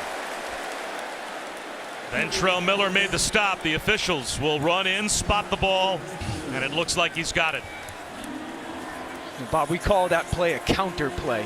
You're trying to shrink one side of that bottom of the screen and then pull people around. Curry, really good job of getting inside that initial seam. Miller with great contact. A little bit of a push by Miley. That's close, man. They're going to bring the chains out to measure, it looks like, just to make sure. And we also have an injured offensive lineman. Satawa Lamea, the starting right guard, down on one knee. I think if you're short here and you're Utah, you're going for this. I think he's got it. It looked like he just had to You get think he cleared it? inside the 33-yard line. And that's going to be a Utah 1st down.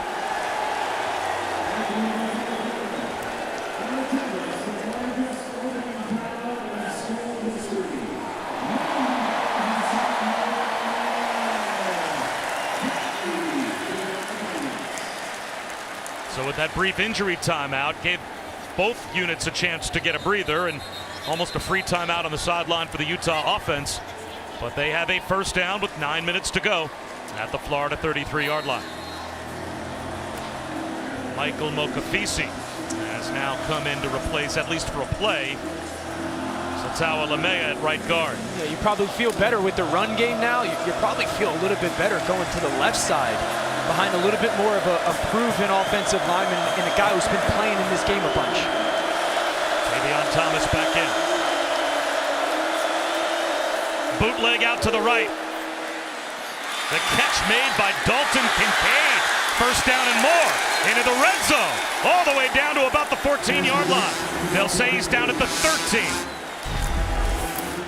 Look at the ball fake. They fake going left, and Kincaid just slips right underneath those backers. We just gave credit to Florida defensively for having such great discipline. And how about the play call by Andy Ludwig, the offensive coordinator, comes out of that measurement, goes with the play fake. Everybody flows, Ventrell Miller included. And Kincaid comes out with a little bit of a dump off underneath. 1st and 10 at the 13 after a 20-yard catch and run by Kincaid. There's that bunch concept down to the bottom.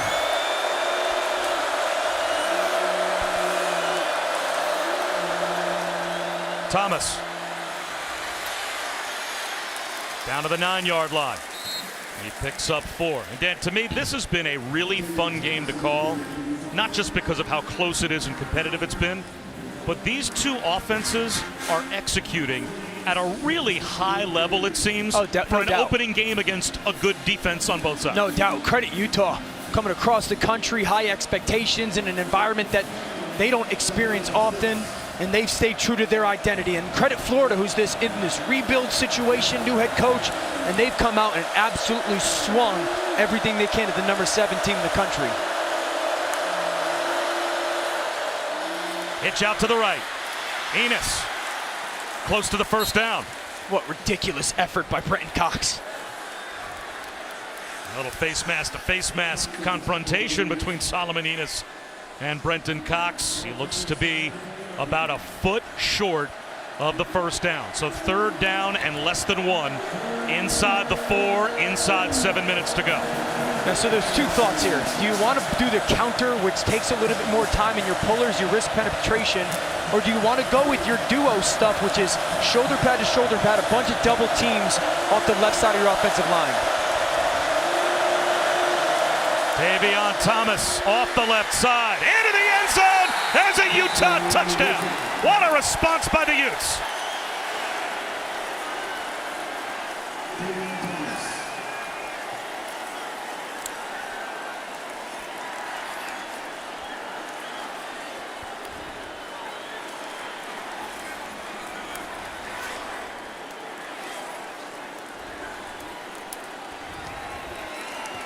An 11-play, 73-yard drive that took nearly 6.5 minutes off the clock. And Davion Thomas finds the end zone for the first time on a 113-yard night, and now it's a 4-point lead for Utah. How about the Utes up front? Double teams by Daniels and Kendall. Keithy on the block. Davion Thomas finds the end zone. We got a great one in the swamp.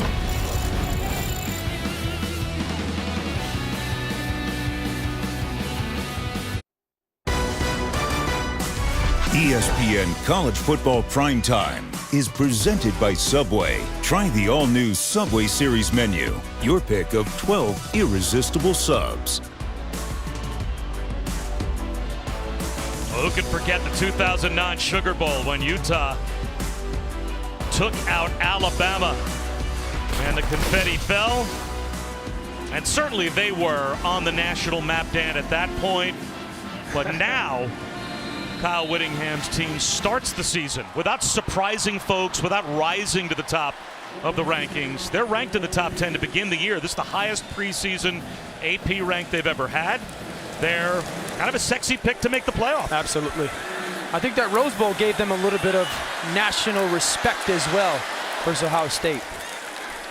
So Florida will start this drive just across their own 25-yard line. Monday night, the second of the Chick-fil-A kickoff games is in Atlanta's Mercedes-Benz Stadium.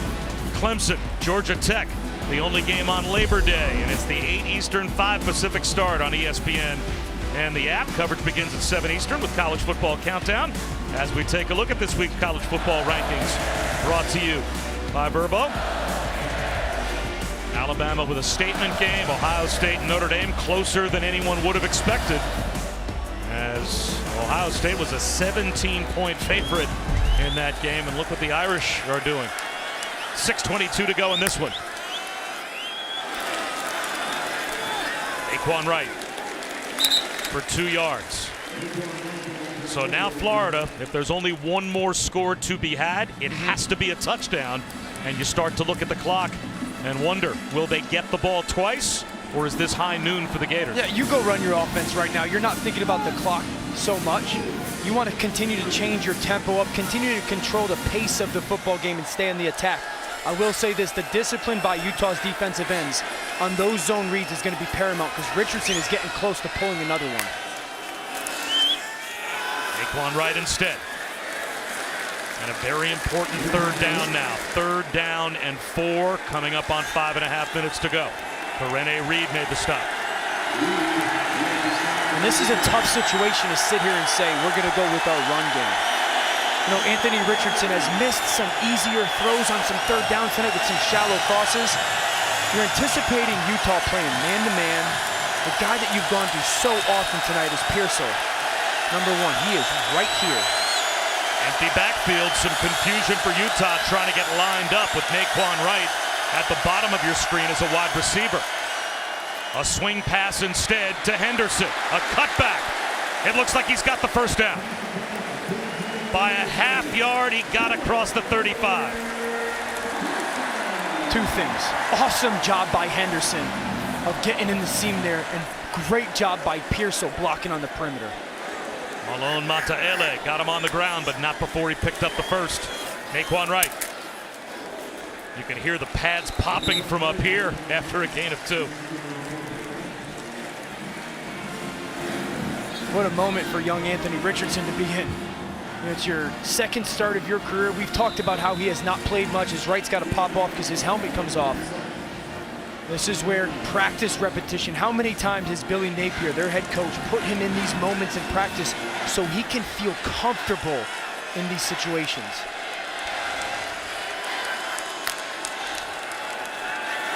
Swing pass to Etienne. Brought down inbounds. About a yard shy of a first down. So it's 3rd down and short again. Cole Bishop tripped him up. And I would really be thinking, if I'm Florida, can I get the zone read game going? Because threatening that defensive end and creating angles for my offensive line. Etienne, loose, lost the football, and he got it back and has the first down. It went from an incredibly loud roar to a groan here at the Swamp when the Gator fans saw the ball pop loose, but he got it back. I've been so impressed with this young man tonight. There was that zone read though, Bob. You brought your tight end zipper from one side of the line of scrimmage to the other. You trap the defensive end. He plays hesitant, back scoop. Linebackers fall over the top, and there's a huge seam. They give it right back to him. I'm telling you, man, he is going to pull one here soon, and it is going to be a huge play. Because those Utah defensive ends, all he needs is a little bit of a shoulder turn in, and they're not going to be quick enough to stop and retrace. You mean Richardson, correct? Right? When you say he's going to pull one, yep. Quarterback pull is going to be out the gate. Absolutely. Potentially. It's coming because these defensive ends are getting nosier by the play.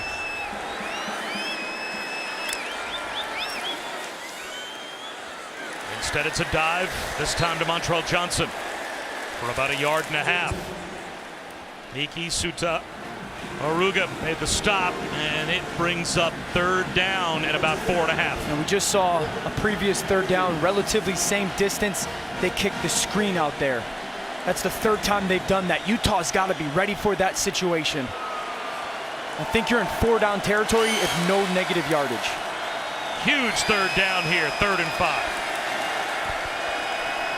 Quarterback draw. There it is, straight quarterback run. 2-yard shot. It'll be 4th down and 2 with 2:33 to go.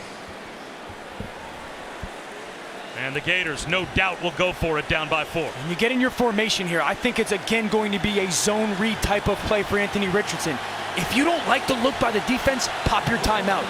But you trust 15 with the ball in his hands in his decision-making as a runner. The thing is, if you spend a timeout here, that's one you don't have. If you don't get it, correct. If you don't get it when Utah gets the ball back. Billy's going to bleed the clock all the way down here. He's going to pop a timeout with 1 second left. Why? Confident in his unit that they're going to go get the first down? Yeah, but why bleed the clock all the way down? We'll step aside, 4th down and about 2 when we come back. It might be the game on the line.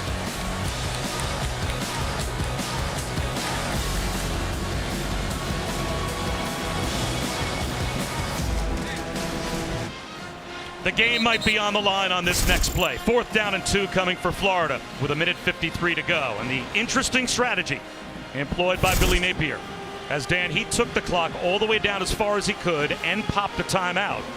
Now, if you get this first down, this strategy could work out perfectly. Sure. You could be leaving Utah with that much less time to answer. But if you don't, you may have really just hurt yourself in terms of having only 2 timeouts and taking time off the clock to be able to get the ball back. Yeah, I would have loved to see them line up in a formation, gather some information how Utah was going to align. If you love it, run your play. If not, then use the timeout. I still think this is zone read type stuff, Bobby. Montrell Johnson behind Richardson on 4th down and 2. Play action. Richardson out of the pocket. He's got the first down and more. Out of bounds in the red zone. The X factor is Anthony Richardson. He does it again. Awesome reaction by Richardson to get out of that pocket. But I will tell you this, the tailback, number 2, Montrell Johnson, just saved this game for Florida. Never minds the play fake, sees the blitzer, takes the chill off of Anthony Richardson to give him that one little moment to go use his feet. Now you want to milk the clock, Bob, right? You really want to utilize every moment of the clock once this ball is snapped, to bleed it as long as you can. Well, can't take for granted you're going to get in the end zone, and the Gators have to have a touchdown. Straight quarterback run. Richardson out of bounds. Great job by Utah getting him out of bounds. You know, if you're Utah as well right now, you're trying to get the ball out of bounds as well. Time is your friend right now. You don't have to worry about stopping the clock. You want it to stop just as preservation for the potential that Florida does score.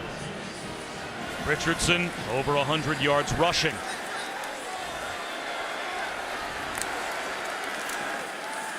Montrell Johnson bouncing off tacklers. Inside the 5, down to the 3. They got him out of bounds. It looked like he tried to stay in. Yep. And they carried him out. So that will preserve some time for Utah. But at the same time, it's 1st and goal at the 3. Yeah, I've loved Johnson's vision tonight. You can see right there at the end, you're right, Bob. He's trying to stay in bounds. Great job by Bishop getting him out. Johnson stood up at the 1-yard line. Utah and should now, call timeout. I think Utah will call timeout. Yeah. So we will step aside with 1:25 to go in a 4-point game.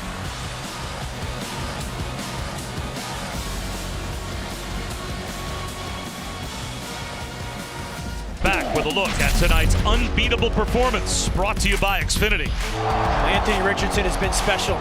Zone read early on, gets Florida on the board. He sees the man coverage. Everyone's got his back to him. Explosive athlete, 50-plus yard touchdown run. Young man's been absolutely in control of his game tonight.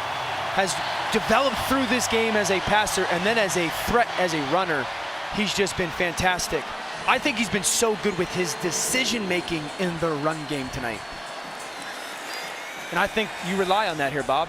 Hey, we're going to trust you. I've said it multiple times tonight. We're going to do the zone read, where you're reading the edge defender. Make the right decision and trust yourself. 2nd and goal, inside the 2. Richardson on the keeper. Touchdown!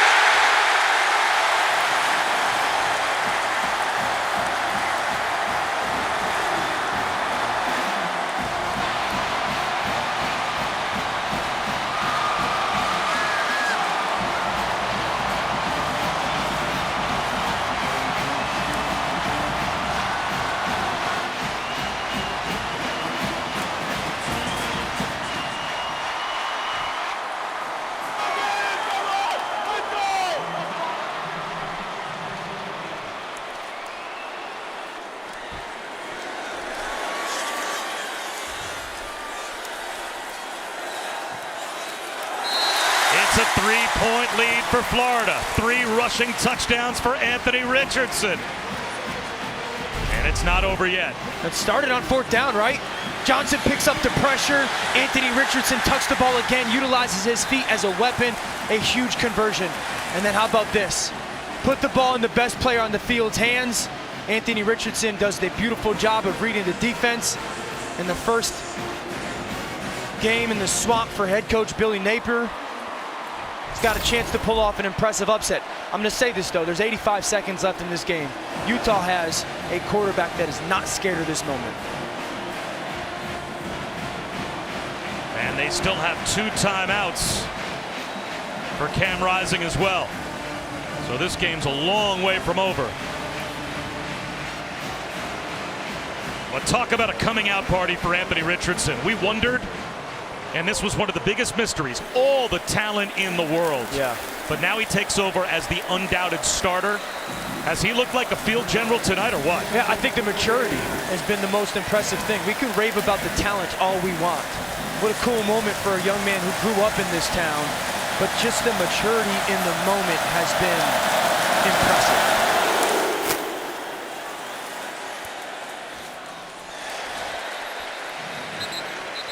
Well, maturity in the moment is certainly what you're going to lean on here with Cam Rising, right? You got your first team all-league quarterback starting at his own 25-yard line.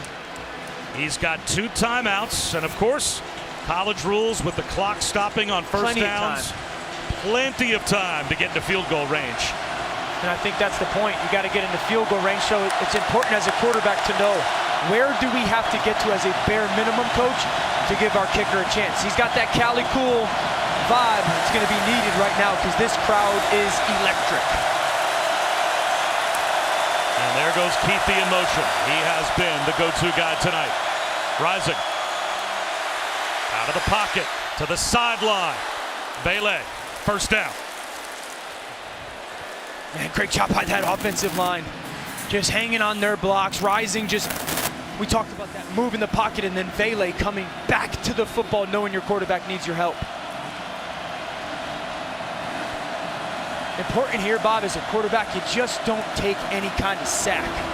Get the ball to your hands, make sure we're being completion driven. Bailey wide left, Keithy slot left now. Rising looks left, up the seam, knocked down. He was looking for Keithy. He had him open. Then Trell Miller sagged back in coverage, read it, could have picked it off. Hits him right in his hands. 51. He knows it. That's the game right there.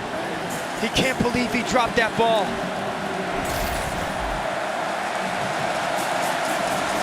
Second line for this Utah offense.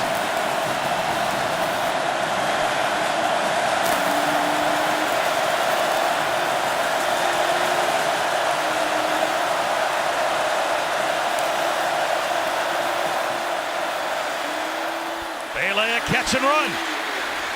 Out of bounds near midfield. First down. 14 more. Really good job. They went to that bunch. They wide release. Keithy, he brings 2, and Vele just replaces everybody from the start of the formation with that shallow cross. So right now you're at basically midfield. 70 seconds left in this game. You got plenty of time if you're Utah offensively. Cam Rising, get the ball in your hands, no sacks. You get the ball as a receiver, get as much as you can downfield, and get down. Jordan Noyes certainly has the leg to reach from 50 plus. Rising up in the pocket, underneath, not much there. Mekhi Bernard, a gain of 4, and quickly from the sideline, Kyle Whittingham calls timeout. It's a good job by Cam Rising, though that's the only option for the play. Instead of running around and using some of that clock, get the completion in 4 yards. So, Bob, in this moment, it's really important for everybody to understand, as Noyes is going to have the opportunity potentially to make a huge kick. It's important for everyone to understand, like, when you get the ball, make sure that if you're inside the numbers, you're getting downfield. If you're outside the numbers, get out of bounds. And how important is this game, not just to Utah, but even for the reputation of the Pac-12? In Week 1 matchups the last 11 seasons, it has not gone well for the Pac-12 against the SEC. And that includes Georgia absolutely putting it on Oregon earlier today. Yeah, that was an ugly football game. And I know Georgia's fantastic. Oregon did not look well. They were out-coached, outplayed, out-hit. But this is a big moment for Utah. We talked about this as probably their biggest opener ever, the highest expectations ever for this program. And they got the quarterback that they think is the guy that can take them to the next level. After the timeout, second down and 7. Completions. If you catch the ball inside the numbers, get north and south vertical. Outside the numbers, get out of bounds and stop the clock. This time Keithy in the slot right, and there he goes in motion. Swing pass. Bernard Stiff arm, tackled in the field of play. That'll roll the clock. And the final timeout called here by Utah. So back-to-back short gains, and I guess Kyle Whittingham figured it was going to take that much long for his team to get lined up. And Dan, as a result, he now leaves his group without a timeout, trying to get into field goal range. Yeah. That might handcuff you a little bit from a play calling standpoint. Yeah, so really important here to know the situation. It's third down. So if you get a completion that is short of the fourth down marker, you really got to have 2 play calls in the huddle, because there is no opportunity for a spike and there's no opportunity to call timeout. So if you're short of fourth down, you got to make sure that everybody knows what fourth down play call is likely in that situation and execute. If you go get the first down, depending how much time or how much yardage you get, you might be thinking of clocking the football if you get a big chunk, but it's really important. 2 plays left here if you're Utah's offensively. So 2 plays have been called here. You got to be ready for fourth down. Yep.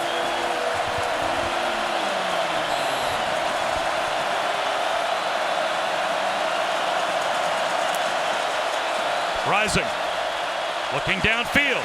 He's going to escape. Rising. Does it with his legs, down to the 20, well inside field goal range. 47 seconds, down to 46. You got time here if you're Utah. You do not have to clock the football. The clock should have stopped. Correct. The clock is running, and the clock should have stopped probably about 10 seconds ago after Rising and that play was done, and it's still running, so obviously the officials are going to have to put a bunch of time back on the clock. Please reset the game clock to 45 seconds. There it is. 45. The game clock will start on my signal. Well, the crowd's booing. After a first down. But that's exactly what should have happened. The clock should have stopped after that first down. And it's like a timeout right now for Utah. They have the opportunity to make sure that they're in the ideal play. So you're in field goal range. Clock is not really an enemy right now. Anything is available if you're the quarterback. They just took Keithy off the field. Now the clock rolls. Rising. Underneath. Getting stood up as Money Parks.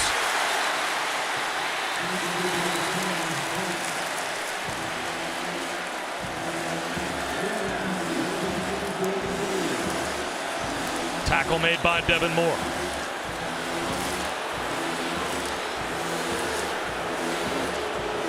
I thought Utah was out of timeouts.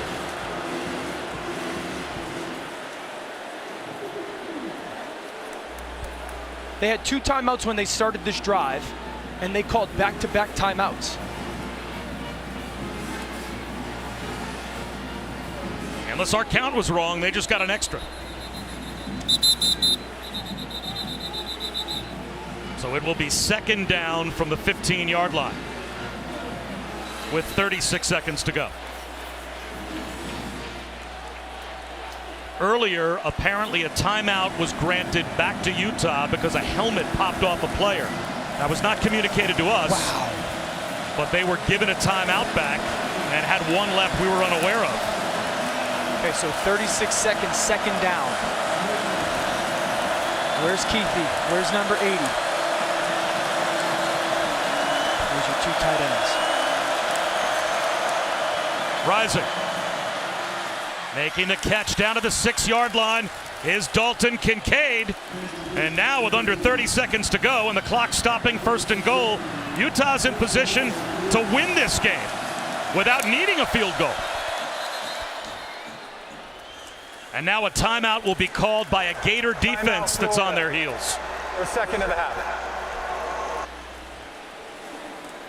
How about this response by Cam Rising and this drive by Utah in this atmosphere?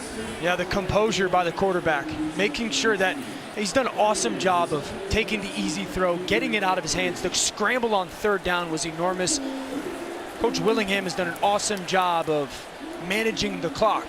You've got 29 seconds left, ball at the 6-yard line, and you've really got at least 2, if not 3 plays. The question is, Bob, if you get to the line of scrimmage here and you see that Florida's committed to playing coverage, if you're Utah, do you try to pop a run? Because that's what they've done a little bit coverage-wise, Florida defensively. and the way your offensive line's playing, how tired this defense might be, if you pop a run, you can still get to line of scrimmage and get another snap off. I was going to say, if you're organized and you're calling 2 plays and everyone knows if we end up short, here's what has to happen, how much time do you need after a run to get back to the line of scrimmage and snap the ball? Minimum of 13 seconds. Big thing, Cam Rising cannot scramble around with the football that long here. That's going to burn clock. Bunch set left. Rising to throw. Looking end zone. Has all day. Floats one into the end zone. Incomplete. Bailey, the intended receiver, got tied up in the back of the end zone with Jason Marshall. You know, with Mekhi Bernard at tailback right now, that's a little bit of a tell for Utah offensively that it's going to be a pass game. And Florida's committing to dropping 7-8 guys in coverage, and they're playing at the goal line. It's tight right now. If you're Utah, you probably have to throw the ball given the 7 seconds off the clock. Rising is 6 of 8 on this drive. 2nd and goal. 4-man rush. End zone. Intercepted! Yes! Amari Burney with a diving pick!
Remember, Ventrell Miller, a couple plays before, the senior drops the interception. And now Burney comes up with one of the biggest plays of his career and bails out his senior teammate. Another senior, Amari Burney, his 3rd career interception, wins it for Florida. What a football game.